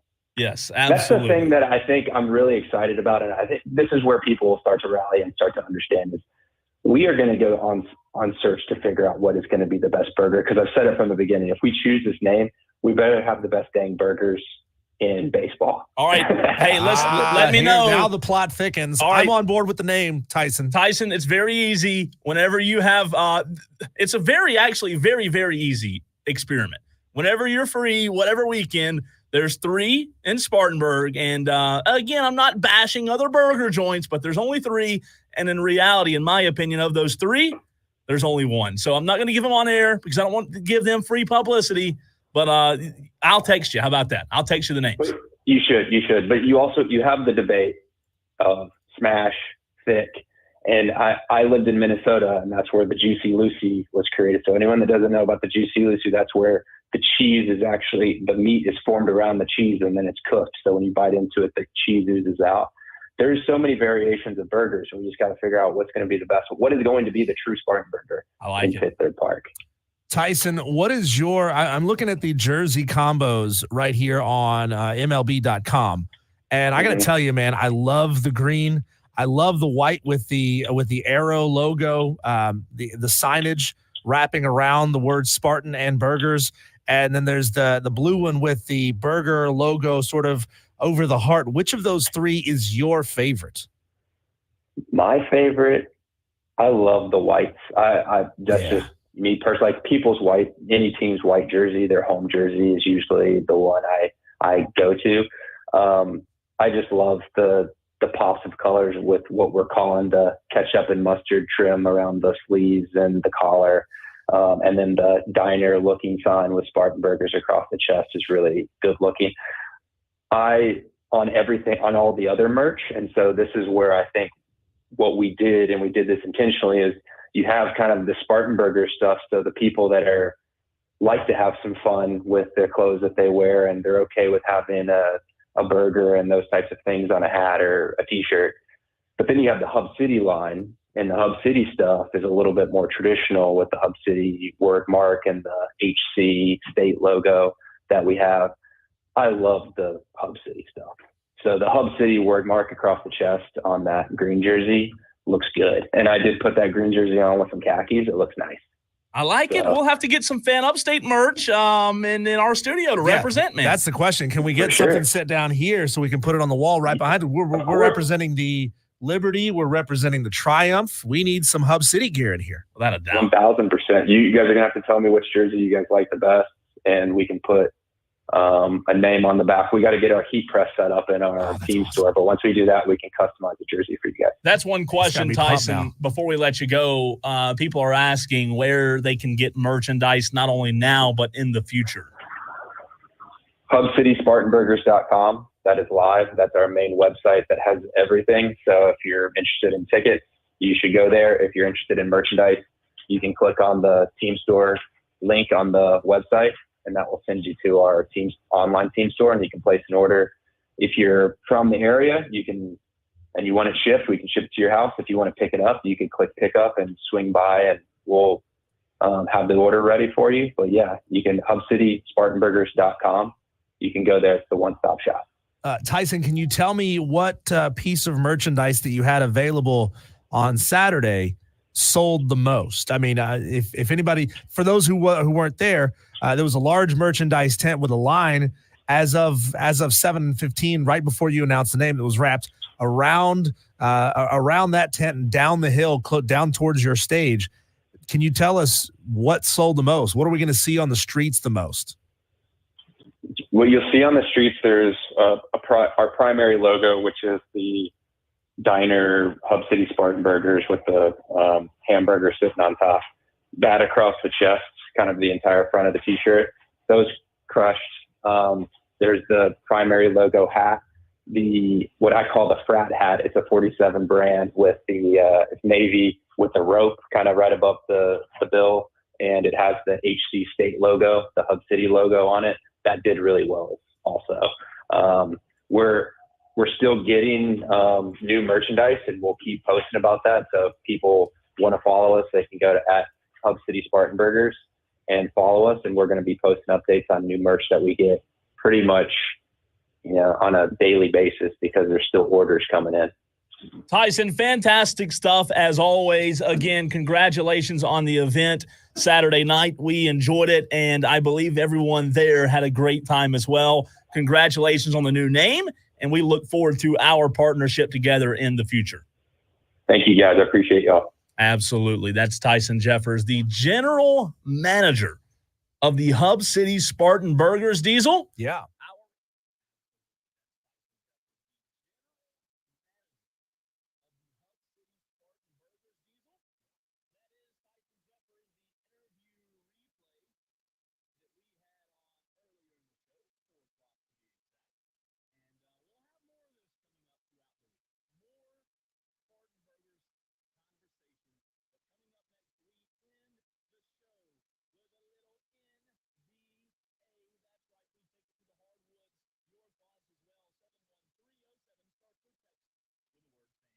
Edition or a 9-year-old in the driveway. Celebrate you magnificent beast. You're going wire to wire with Diesel and Cole Bryson on the Fan Upstate. I got it. Tony Desiri with your sports update on the Fan Upstate. NASCAR saw Brad Keselowski take the checkered flag at Darlington Sunday, winning the Goodyear 400. And with that win, he ends a 3-year winless drought. He took the lead of the race when Tyler Reddick and Chris Buescher tangled with 9 laps remaining. Ty Gibbs finished second. Josh Berry ran third. NASCAR heading to North Wilkesboro this weekend for its All-Star event. Major League Baseball, Ronaldo Lopez getting the 197 viewers. Sure. Okay. Sure we do. Lopez is 2-1 as an ERA of 1.53. Cubs counter with Shota Imanaga, who is off to a 5-0 start, an ERA of 1.08. The Braves are 13-4 at home at Truist Park. Download the Odyssey app and search the Fan Upstate and listen anywhere on your phone. I'm Tony Desiri, and that's your Sports Flash on the Fan Upstate. Every so often in medicine, something comes along that is truly revolutionary. Dr. Mitchell Scheinkup, former orthopedic surgeon, now National Medical Director at QC Kinetics. I believe this is one of those things. Dr. Scheinkup is talking about regenerative medicine, something he's practiced, researched, and written about for nearly 2 decades. The old ways of dealing with joint pain, such as steroids and surgery, are no longer the best ways. If you have pain from arthritis or injury, you owe it to yourself to learn more about this exciting option, using your own body's natural power to get lasting relief. And there's no better place to learn than QC Kinetics. There is no one in this country today with more clinics, more satisfied patients, more advanced protocols, or more experience in using this exciting option to deliver life-changing results. Call QC Kinetics now for your free consultation. Call QC Kinetics, 864-448-3772. That's 864-448-3772. 864-448-3772. I'm Bob Burke, founder and chairman of Burke America Parts Group, a family of brands that includes RepairClinic.com, an appliance and HVAC parts solution company that's grown into an. This is going to be the shortest break ever. The shortest segment ever. We partially launched a new technology platform developed by another firm. American Eagle helped Like, take our technology we might be able to say 2 words. Digital marketing, software development, and business insights into our key Love it. markets, appliances, HVAC, and outdoor power equipment, and did so both on time and on budget.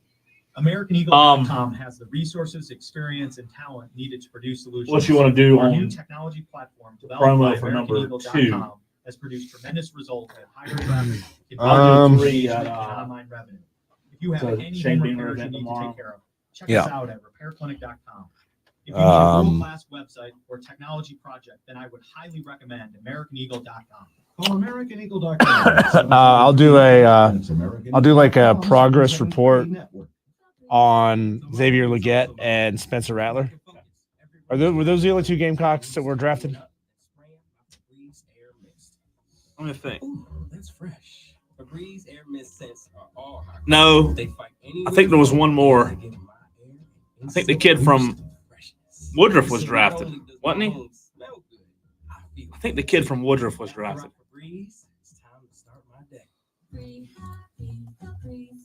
Well, he's not going to be any starter, Right. Marcellus Dial?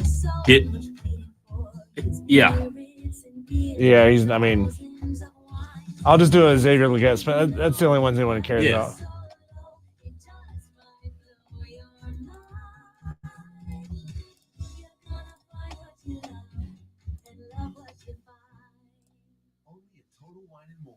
Drink responsibly. B21. Tonight, cloudy with a low of 61. Weather brought to you by Robert Half. 9 out of 10 hiring managers are having difficulty hiring today. Robert, You guys act like you wanted the team name to be the Sugar Tit Sparkles. I like it. Not bad. I like it. Spartan, just call them the Spartanburg Sugar. Sugar. The Sugar. That's not bad. I mean, compared to the Spartanburgers. Ghetto.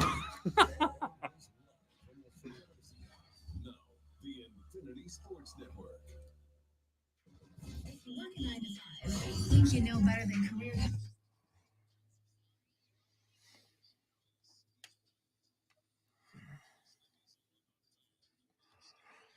Diesel tonight in the association. We have 2 games, and I'm actually very intrigued with both. Boston, Cleveland, 7 o'clock here in 10 minutes. And then the game that I'm really intrigued by, 9:30, Dallas host OKC. Dallas trying to go up 2-1. Dallas is a 1.5 favorite. Boston is 11.5 point favorites on the road, rather. We're also going to get game number 5 in the Hurricanes Rangers series. Yeah, tonight, that's Cole. tough, isn't it? 7 o'clock, puck drops in New York. Can they do it? Can they come back down 3-0? That's going to be hard, man. What's with this? I don't know this format. I don't love it. Was it 2-2? 1-1-1. 1-1-1? Yep. Yeah, that's okay. I mean, the Rangers won 55 games this year. They are a very, very good team. And the Rangers, I think tonight probably close it out in the Hurricane season. Also, the Bravos tonight at home trying to get back on the winning side of things after they dropped game 3 last night. They host the Cubbies tonight, and that game starts in 30 minutes. Atlanta's favored. By the way, Reynaldo Lopez gets the start. Cubs are tied they're half a game back for the lead in the NL Central. Yeah, they're a good team. Good team, yeah. 24-17 on the season.